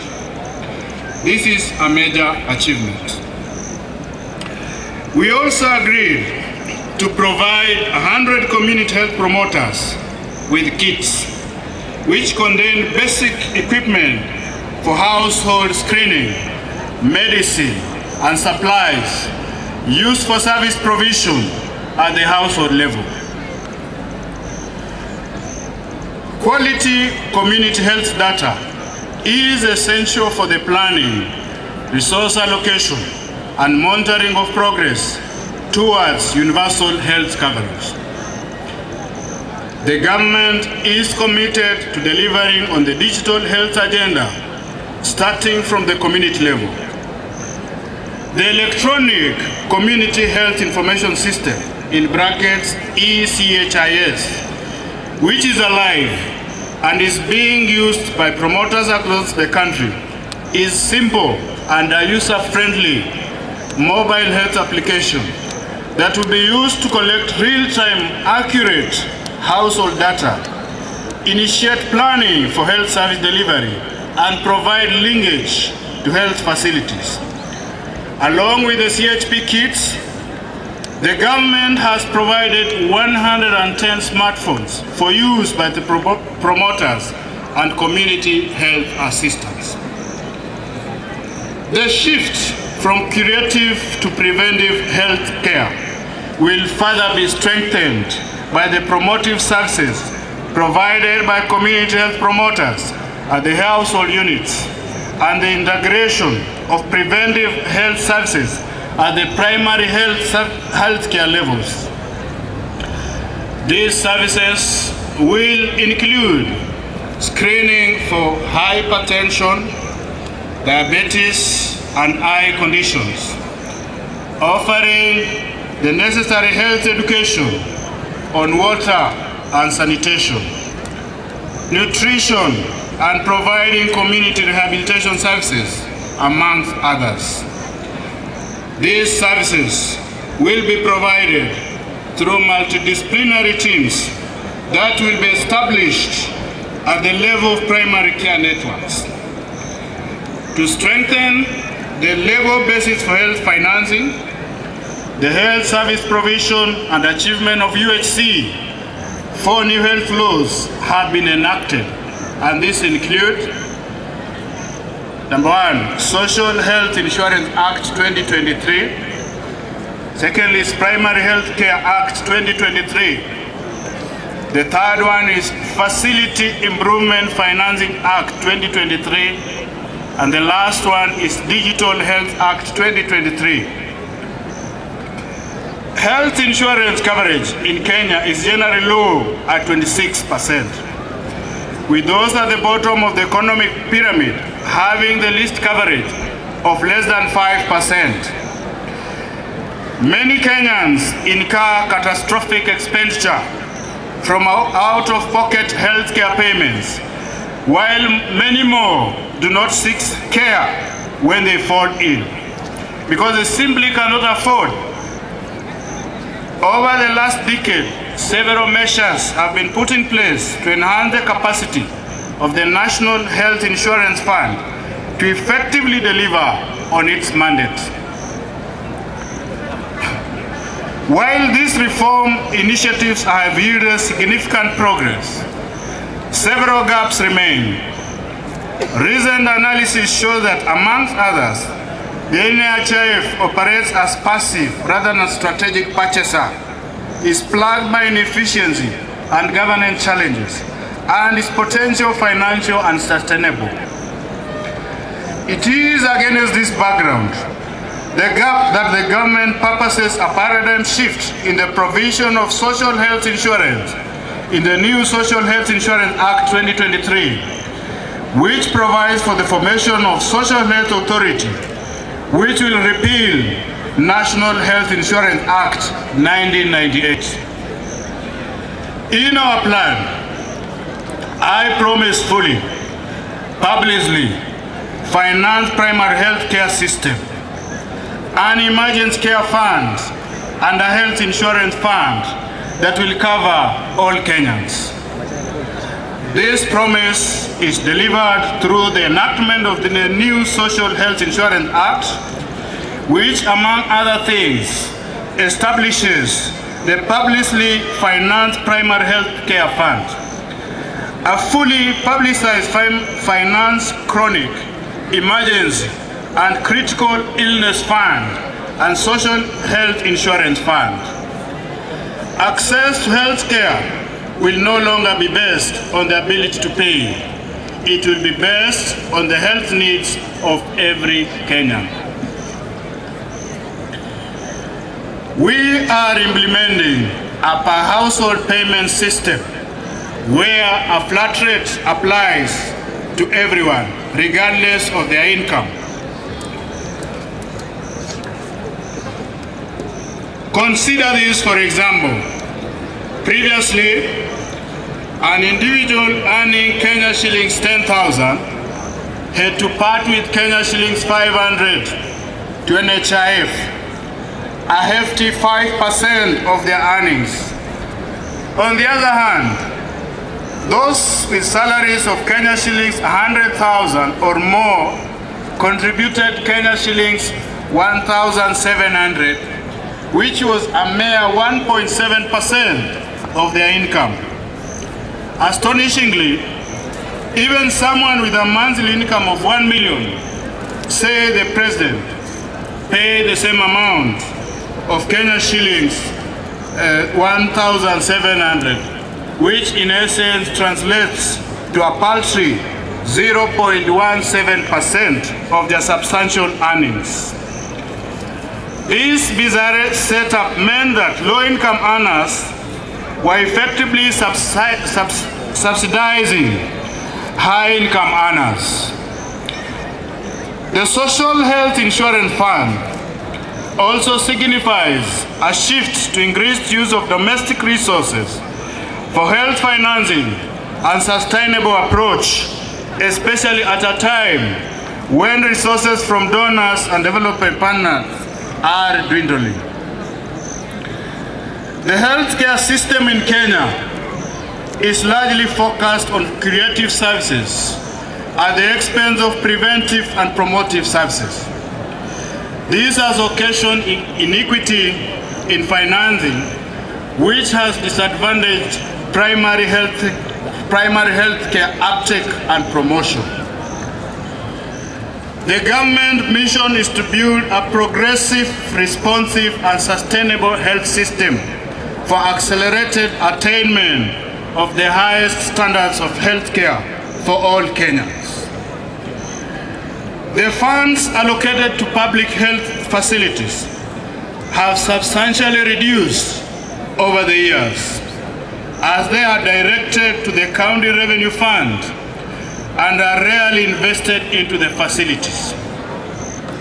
The lack of autonomy in public health facility management and financial control has led to increased fragmentation, poor service delivery, deteriorating health outcomes, reduced efficiency, access equity, financial risk protection, transparency, and accountability. The Facility Improvement Finance Act aims to structure the process and guide the counties on how to provide for retention, management, and use of revenue derived from health-related services rendered at public health facilities.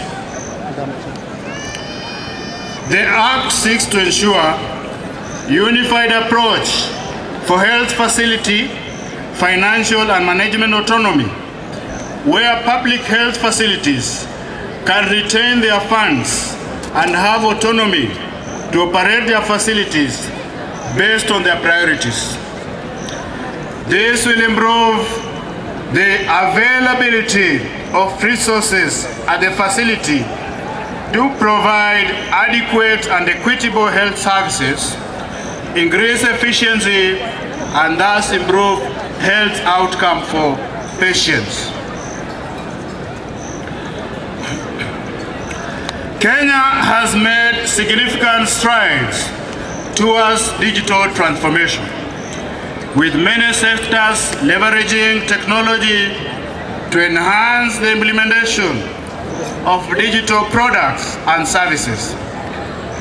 The health sector has made steady progress in digital technology transformation through the implementation of digital solutions to manage, share, and use health data. However, the adoption of technology has been uncoordinated and characterized by fragmented implementation, with health sector actors not adhering to basic digital health standards, guidelines, recommendations, and digital development principles. These technologies have affected how health data is managed, resulting in multiple systems that have limited ability to exchange data. The Kenya Kwanza Manifesto identifies digitization as a pillar for the health sector to achieve universal health coverage. Accordingly, the Digital Health Act provides the legal basis for the development of a comprehensive and integrated health information system. These systems will enable end-to-end visibility of health processes and seamless sharing and portability of information that will enhance health service delivery and improve the efficient use of resources. The enactment and implementation of the Act and the digitalization agenda will deliver on the promise to integrate ICT to enhance telemedicine and apart from the 4 laws, the Ministry of Health has put in place various policies and strategies to actualize strengthening of local manufacturing of health products and technologies to have at least 50% of medicine on the Kenya Essential Medical List produced locally, ensuring procurement mechanisms, guaranteed value for money, and provide the advantage of economies of scale. Our mission is clear: to build a healthcare sector that is a shining example to the world, with healthcare workers in the right numbers who are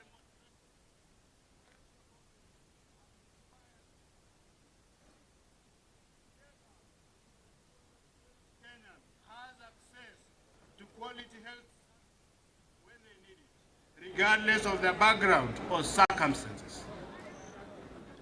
I acknowledge the Minister of Health, Safaricom, the World Health Organization, UNICEF, the UN Program on HIV/AIDS, and United Nations Population Fund, the Danish International Development Agency, the United States government, the World Bank, the Children Investment Fund Foundation, Academic Model Providing Access to Healthcare, Medic Mobile, U.S. President's Emergency for AIDS Relief, and AMREF Kenya, among others, for their support.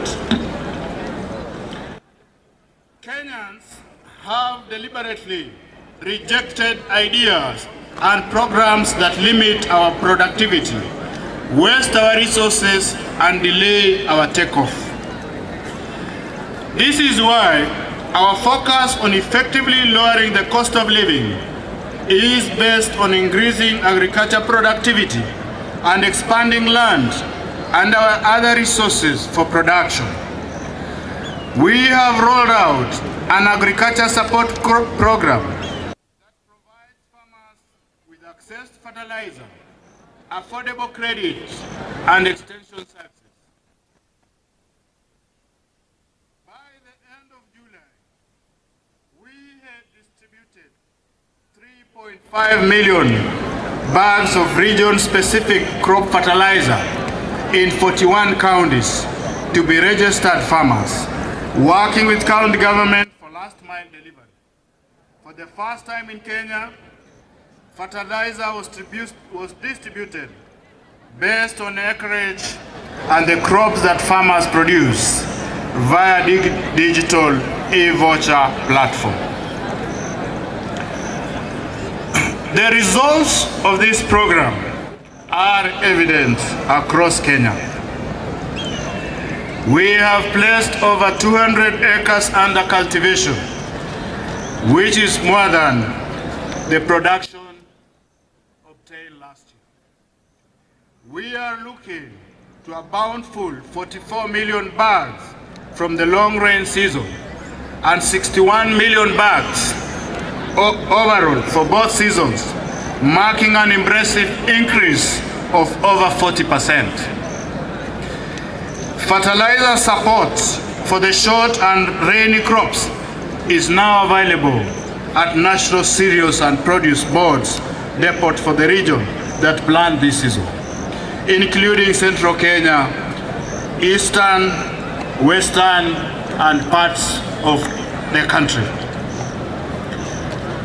I urge all unregistered farmers to use this opportunity to register so that they can benefit from subsidized fertilizer.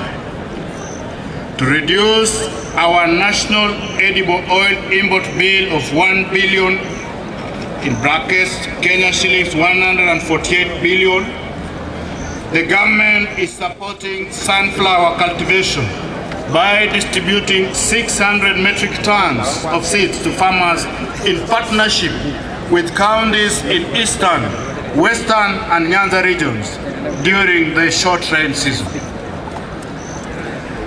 When we came to the office in September last year, only 320 government services were available online.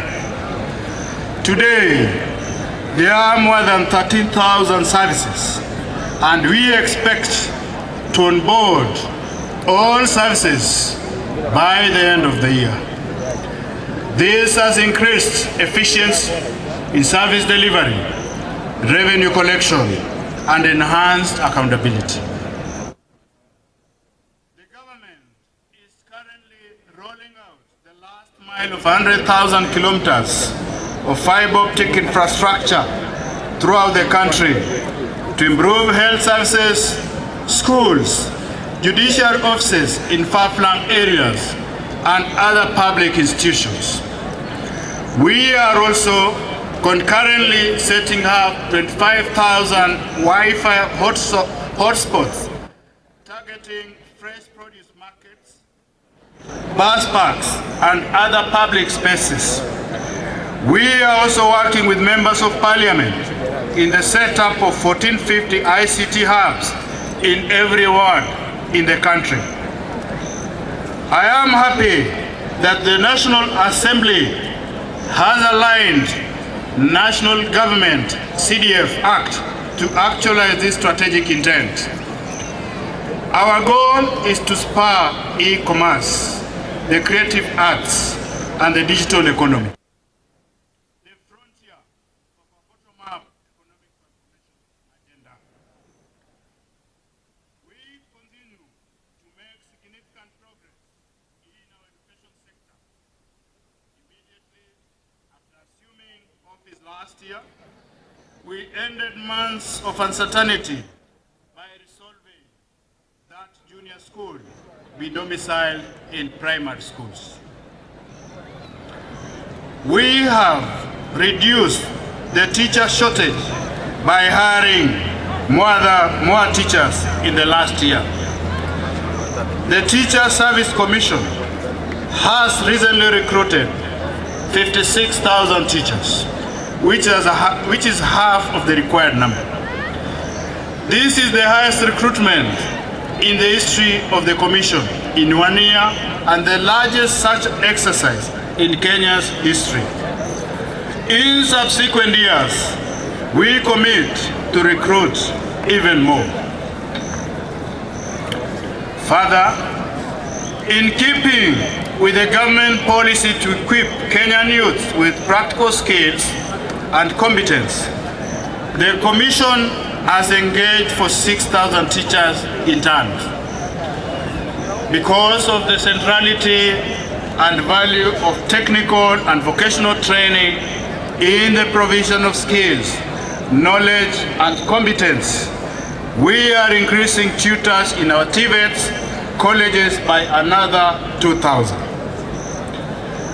In a transformative shift, we unveil a new funding model for higher education and technically and vocational training that guarantees needy students free college studies. The funding comprises government scholarships, loans, and bursaries. Through this model, we have raised funding per student by 40%. Housing is a revolutionary agenda that will have an extensive impact on the economy. At scale, affordable housing programs will create jobs for our young people, expand the manufacturing of construction products and materials, and enhance economic activity across many sectors. The construction of 46,792 units is already underway, and another 40,000 units are ready to commence construction. Architects, engineers, quantity surveyors, masons, electricians, plumbers, transporters, steel factory workers, cement factory workers, and hardware merchants will be engaged in this transformative construction. In this transformative construction housing enterprise to construct 200,000 housing units annually. The construction of one housing unit creates between 3 and 5 direct jobs and 5 and 8 indirect jobs. More jobs will be created with the formalization of the Juakali clusters that will provide products such as doors, windows, and hinges for the program. I stand before the people of Kenya to express my pride and admiration for all Kenyans who have risen to the challenge of the moment, seized opportunities that came as we delivered on our commitments and implemented the bottom-up economic transformation agenda. This enterprising ethos, the hustling spirit, and the motivation to do your part in moving this country forward are heroic. Therefore, let us all dedicate ourselves to nation-building endeavors. Assure that as long as we are implementing the bottom-up economic transformation agenda, your government stands with you and will walk the road of growth and development with you until we accomplish our purpose and fulfill our mission. In conclusion, allow me to celebrate Kiprugut Chumo, the first Kenyan to win Olympic medal, by renaming Kericho Green Stadium after him. We also celebrate Mzee Samuel Kipsois Ngetich Chepsetochon, an incredible entrepreneur who exemplifies the bottom-up story. A class 3 dropout, he put himself through sheer determination to set up Kipchimchim group of companies whose interests span various industries and employ thousands of Kenyans. Before his untimely death, he was working at the West Valley Sugar Company, which began milling operations last week. Fare thee well, Mzee Samuel Kipsoi Ngetich Chepsotonyon. Thank you, God bless you, God bless Kenya. Asanteni sana.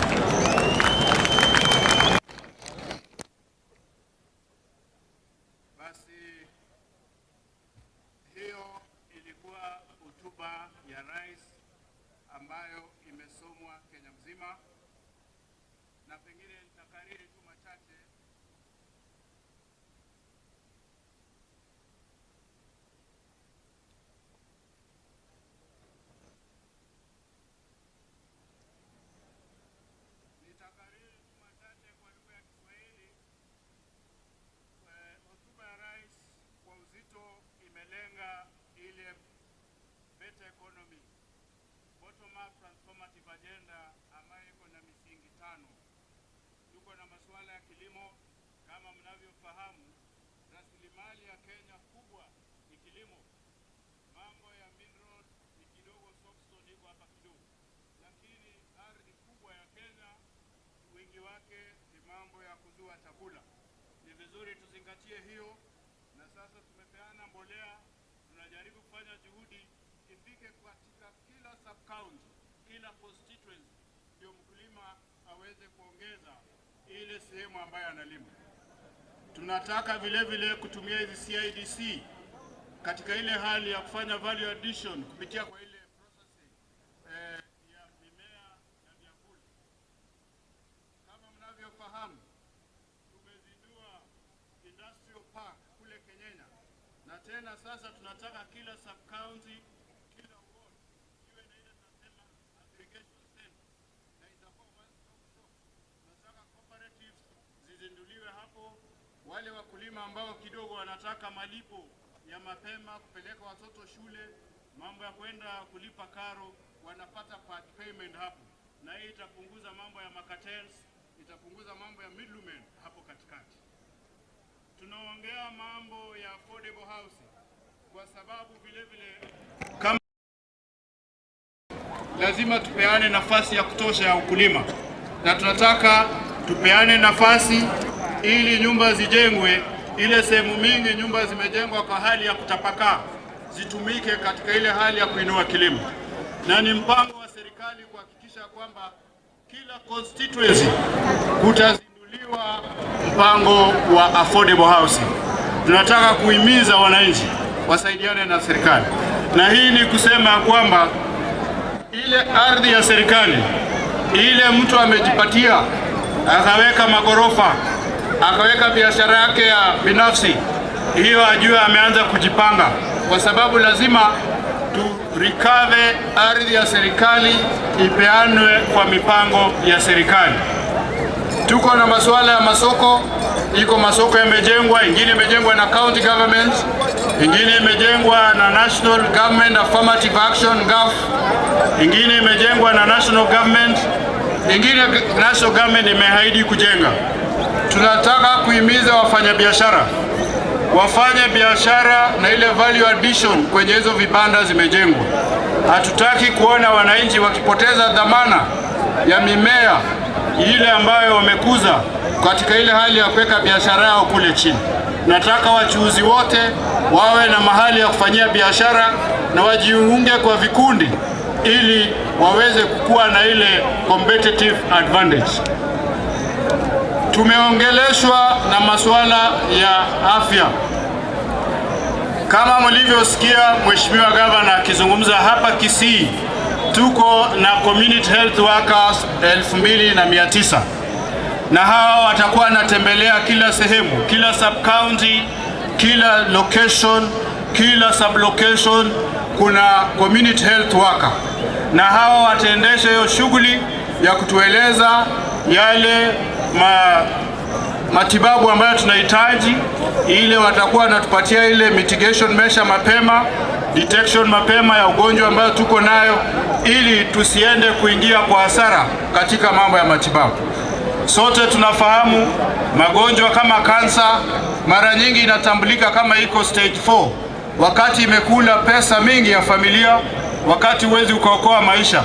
Kwa hivyo hii hali ya preventive ni hali nataka kuhimiza wananchi to embrace hii government policy na tufanye kazi na hawa community health workers ambao watatambuliwa na wale wazee wa mtaa, watatambuliwa na manaibu wa chief ambao wako katika sehemu hizo. Tuko vile vile na mambo ya digital superhighway ambayo imeguziwa kwa urefu. Ni mpango wa serikali kuhakikisha kwamba kila ward itazindua digital hub, mahali vijana wataweza kufanya creative yao, wataweza kufanya kazi. Wengine wako hata na kazi wanafanya, watu wale wako ng'ambo wanawafanyia homework, wengine wanafanya kazi ya ICT hapa Kenya na mambo kama haya. Kwa hivyo hizo pillars 5 ni pillars ambazo tunataka sote tuzingatie na kuhakikisha kwamba tunafuata zile sera za serikali ili kuhakikisha kwamba tunapunguza umaskini Tuko tayari na mambo ya Hustler Fund ambayo inapeanwa at individual level, inapeanwa at corporate level, na mwananchi yote anahimizwa kujiunga na mpango huu ili tupunguze umaskini katika maeneo yetu. Hivi sasa tumeingia tena msimu wa mtihani.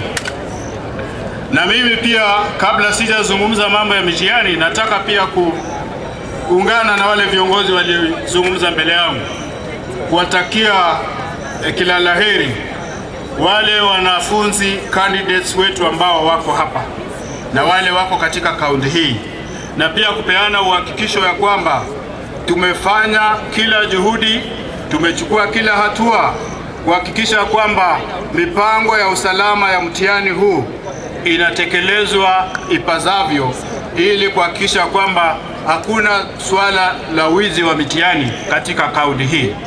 Hii ni kusema ya kwamba wale maafisa wa usalama ambao walikuwa likizo wameagizwa warudi. Tumesema vile vile naibu wa chief na chief lazima wajibike, atuambie jinsi mtihani inaendeshwa kwenye shule zile ziko kwenye kata yake na kwa ile kata ndogo. Tunataka tushirikiane upande huo, na tunataka pia kufanya kazi na hata Fourth Estate na wapendwa wote kuhakikisha kwamba hii mtihani inaendeshwa kwa njia ambayo inafaa. Mheshimiwa Gavana, mimi nafurahi kwamba hivi majuzi tulifanya transfer of assets ya ile National Library ilikuwa pale Kisii Town. Sasa ni jukumu la county government. Na mimi maombi yangu, kwa sababu nimeona wewe ni governor, unapenda maendeleo, unapenda wananchi wa Kisii, ningependa kama tunaweza cascade na tunaweza replicate hii library kila sub county, ili tuimize watoto wetu kuembrace ile tunasema reading culture. Watoto warudi wasome. Watoto wakipenda kusoma, hatutatumia rasilimali mingi sana kuzuia uwizi wa mtihani. Watoto wanakuwa na temptation ya kuiba mtihani kwa sababu hawataki kusoma. They want shortcuts. So sisi tunataka libraries ziwekwe kila sub county na sisi wote tufanyie pamoja. Vile vile tukiwa kwa sala la wanafunzi, wazazi mnajua sasa shule zinafunga. Tutabakia na class 8 na wale wanafanya KEFSA na wale wanafanya form 4. Tuchunge watoto wetu kule nyumbani. Mheshimiwa Gavana amesema watoto, mambo ya skirt, mambo ya uniform, mimi sitaki kwenda huko. But wazazi wamekuwa irresponsible. Wazazi wanafikiria mtoto ni wa mwalimu. So wakati mtoto ameenda shule ni wa shule. Mtoto akifunga ni mtoto wa auntie na anko. Tuchunge watoto wetu. Kama tunataka kuzungumza mambo ya madawa ya kulevya, kama tunataka kuzungumza mambo ya pombe haramu, kama tunataka kuzungumza mambo ya kuhakikisha watoto wetu wanatekeleza wajibu wao mitaani, tuchunge watoto wetu. Wakati wako na nafasi, waende wafundishwe huko kanisani michezo na itikadi, jinsi ya kukua kama responsible citizen, responsible Kenyans. Waende wafanye kazi kwa shamba, waende wapande miti. Hapana weka mtoto hapa anakuwa mkubwa yako na wewe ni mzazi ya mtoto. Hii ni mambo lazima tuzungumze.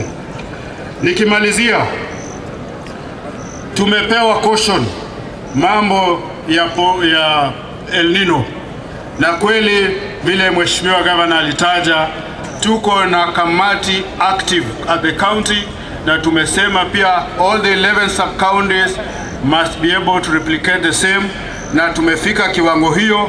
Sasa tuko mahali tunasema assimilation stage.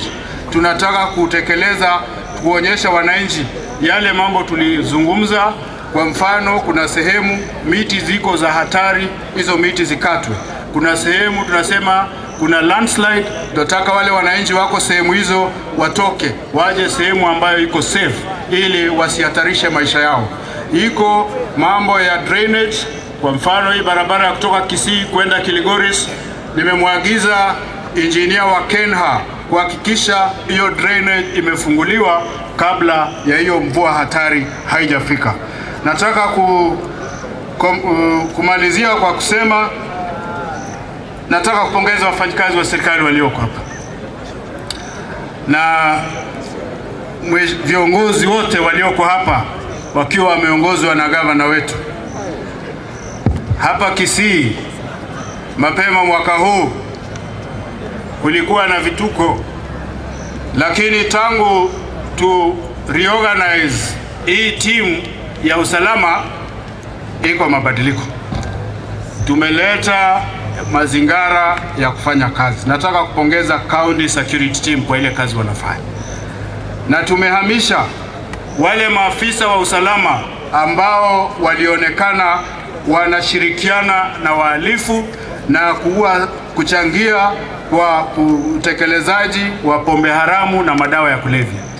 Hiyo haijaisha, tunaendelea na hiyo juhudi, na pia tunataka tushirikiane na wananchi katika kupigana na hii mambo ya pombe haramu. Hakuna askari ambaye atafanya makosa hapa sasa tupeleke shida mahali pengine. Tunataka akipatikana na makosa sisi tunamalizia hapa. Nikimalizia mwisho ni kupongeza wale ambao ni kamati ilihusika kuandaa sherehe hizi, na kupongeza wananchi waliojitokeza kwa wingi kukuja kusikiza hotuba hii. Nataka pia kupongeza kwaya yetu ya kutoka kwa idara ya housing kutoka Nairobi, kupongeza timu yetu kutoka Kiganjo. Tutamrudishia shukrani Inspector General kwa kukubali kuja kututumbuiza hapa. Wananchi wote ambao wametutumbuiza, watoto ambao wamedisplay talent creation, tunawapongeza na kuwahimiza ya kwamba isiishie tu hapa. Tunataka hata tukienda mbele, Mheshimiwa Governor, tuwe na cultural week yetu ya hapa Kisii, na tukuwe na prize giving day ya mashule ili kuhimiza hizi watoto wako na hizi talanta na kuwahimiza juu. Hii pia ni area tunaweza invest in. Iko msichana yetu amefanya vizuri kwa mbio, amerudi hapa juzi, na wengine. Iko vijana walikuwa kicheza mpira hapa wakafaulu sana tukiwa vijana wadogo, lakini hiyo ni kama imerudi chini. So it's high time tufanyie pamoja na kuinua hawa. Nataka kupongeza uhusiano ulioko kati ya ofisi yangu ya County Commissioner na Deputy County Commissioners, wabunge wa eneo hili na county government, na nataka kuhakikishia wananchi ya kwamba sisi tuko na jukumu moja. Iwe ni county government, iwe ni national government, jukumu letu ni moja. Hii better transformative agenda haiwezi katekelezwa tukijitenga national government peke yetu. Haiwezi katekelezwa county government ikifanya peke yao. We must be able to pull together, na tutafanyia pamoja kuhakikisha mwananchi wa Kisii anapata haki yake jinsi alilipa ushuru. Asanteni sana, Mungu awabariki. Na tukimaliza, kuna mashujaa walitajwa 9 watakuja hapa mbele, watatunukiwa, kisha baadaye tutamaliza. Asanteni sana, Mungu awabariki. God bless you. Asante sana County Commissioner. Tumpigie County Commissioner makofi. Asante sana. Naomba hao wako hapa, tunataka kumaliza sherehe rasmi. Tafadhali, kabla sijarudi kwa Director of Music, kabla sijarudi kwa Inspector Joshua, Director of Music, aweze kukamilisha, kisha hizo zingine ndio ziendelee. Naomba hao mashujaa tafadhali wawaishe hapa. Hao mashujaa tafadhali, kwa heshima, tufanye haraka. Mungu ametulinda, hali ya anga ni mbaya. Tafadhali hao mashujaa ambao County Commissioner amesema, tafadhali kimbia hapa mbele.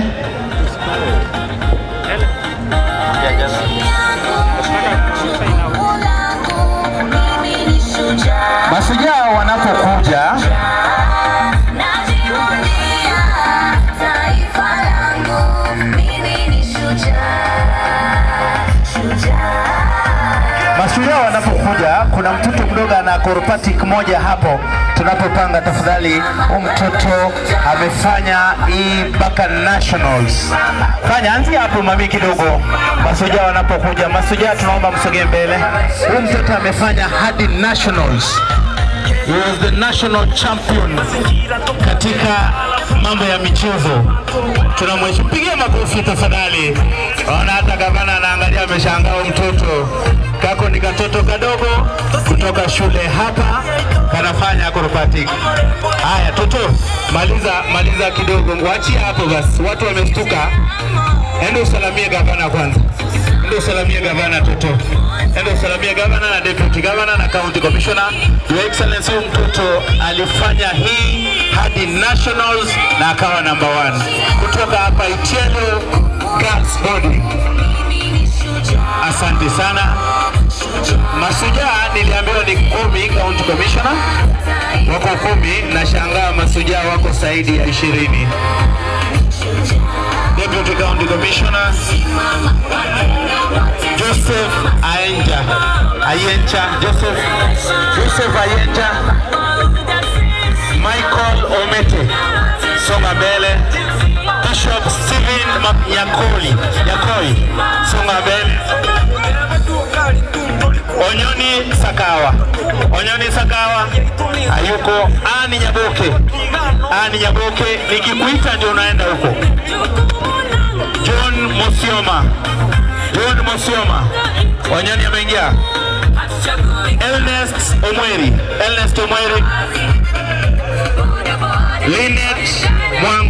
Linet Mwango, wengine tusogee chini. ACC nisaidia hapa. James Masese Omari, asante.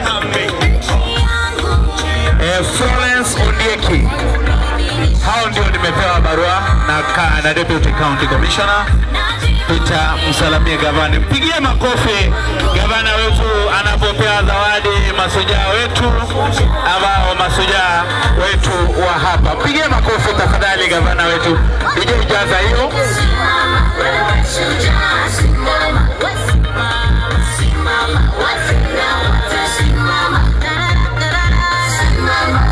Hao mashujaa baadhi ya mashujaa tuna record zao wamefanya kusaidia kazi ya community, national government. Asante sana. Tunawashukuru gavana anapowatunuku zawadi yao akiwa na naibu wake Daktari Robert Monda pamoja na county commissioner. Tunashukuru sana. Director of Music Inspector Joshua, nadhani uko tayari. Tafadhali hapo au wasogee. Lazima tukamilishe hiyo ndio tutapata nafasi ya kuronchi hiyo mpira. Wale nilisema niletee mpira 3 sijaona.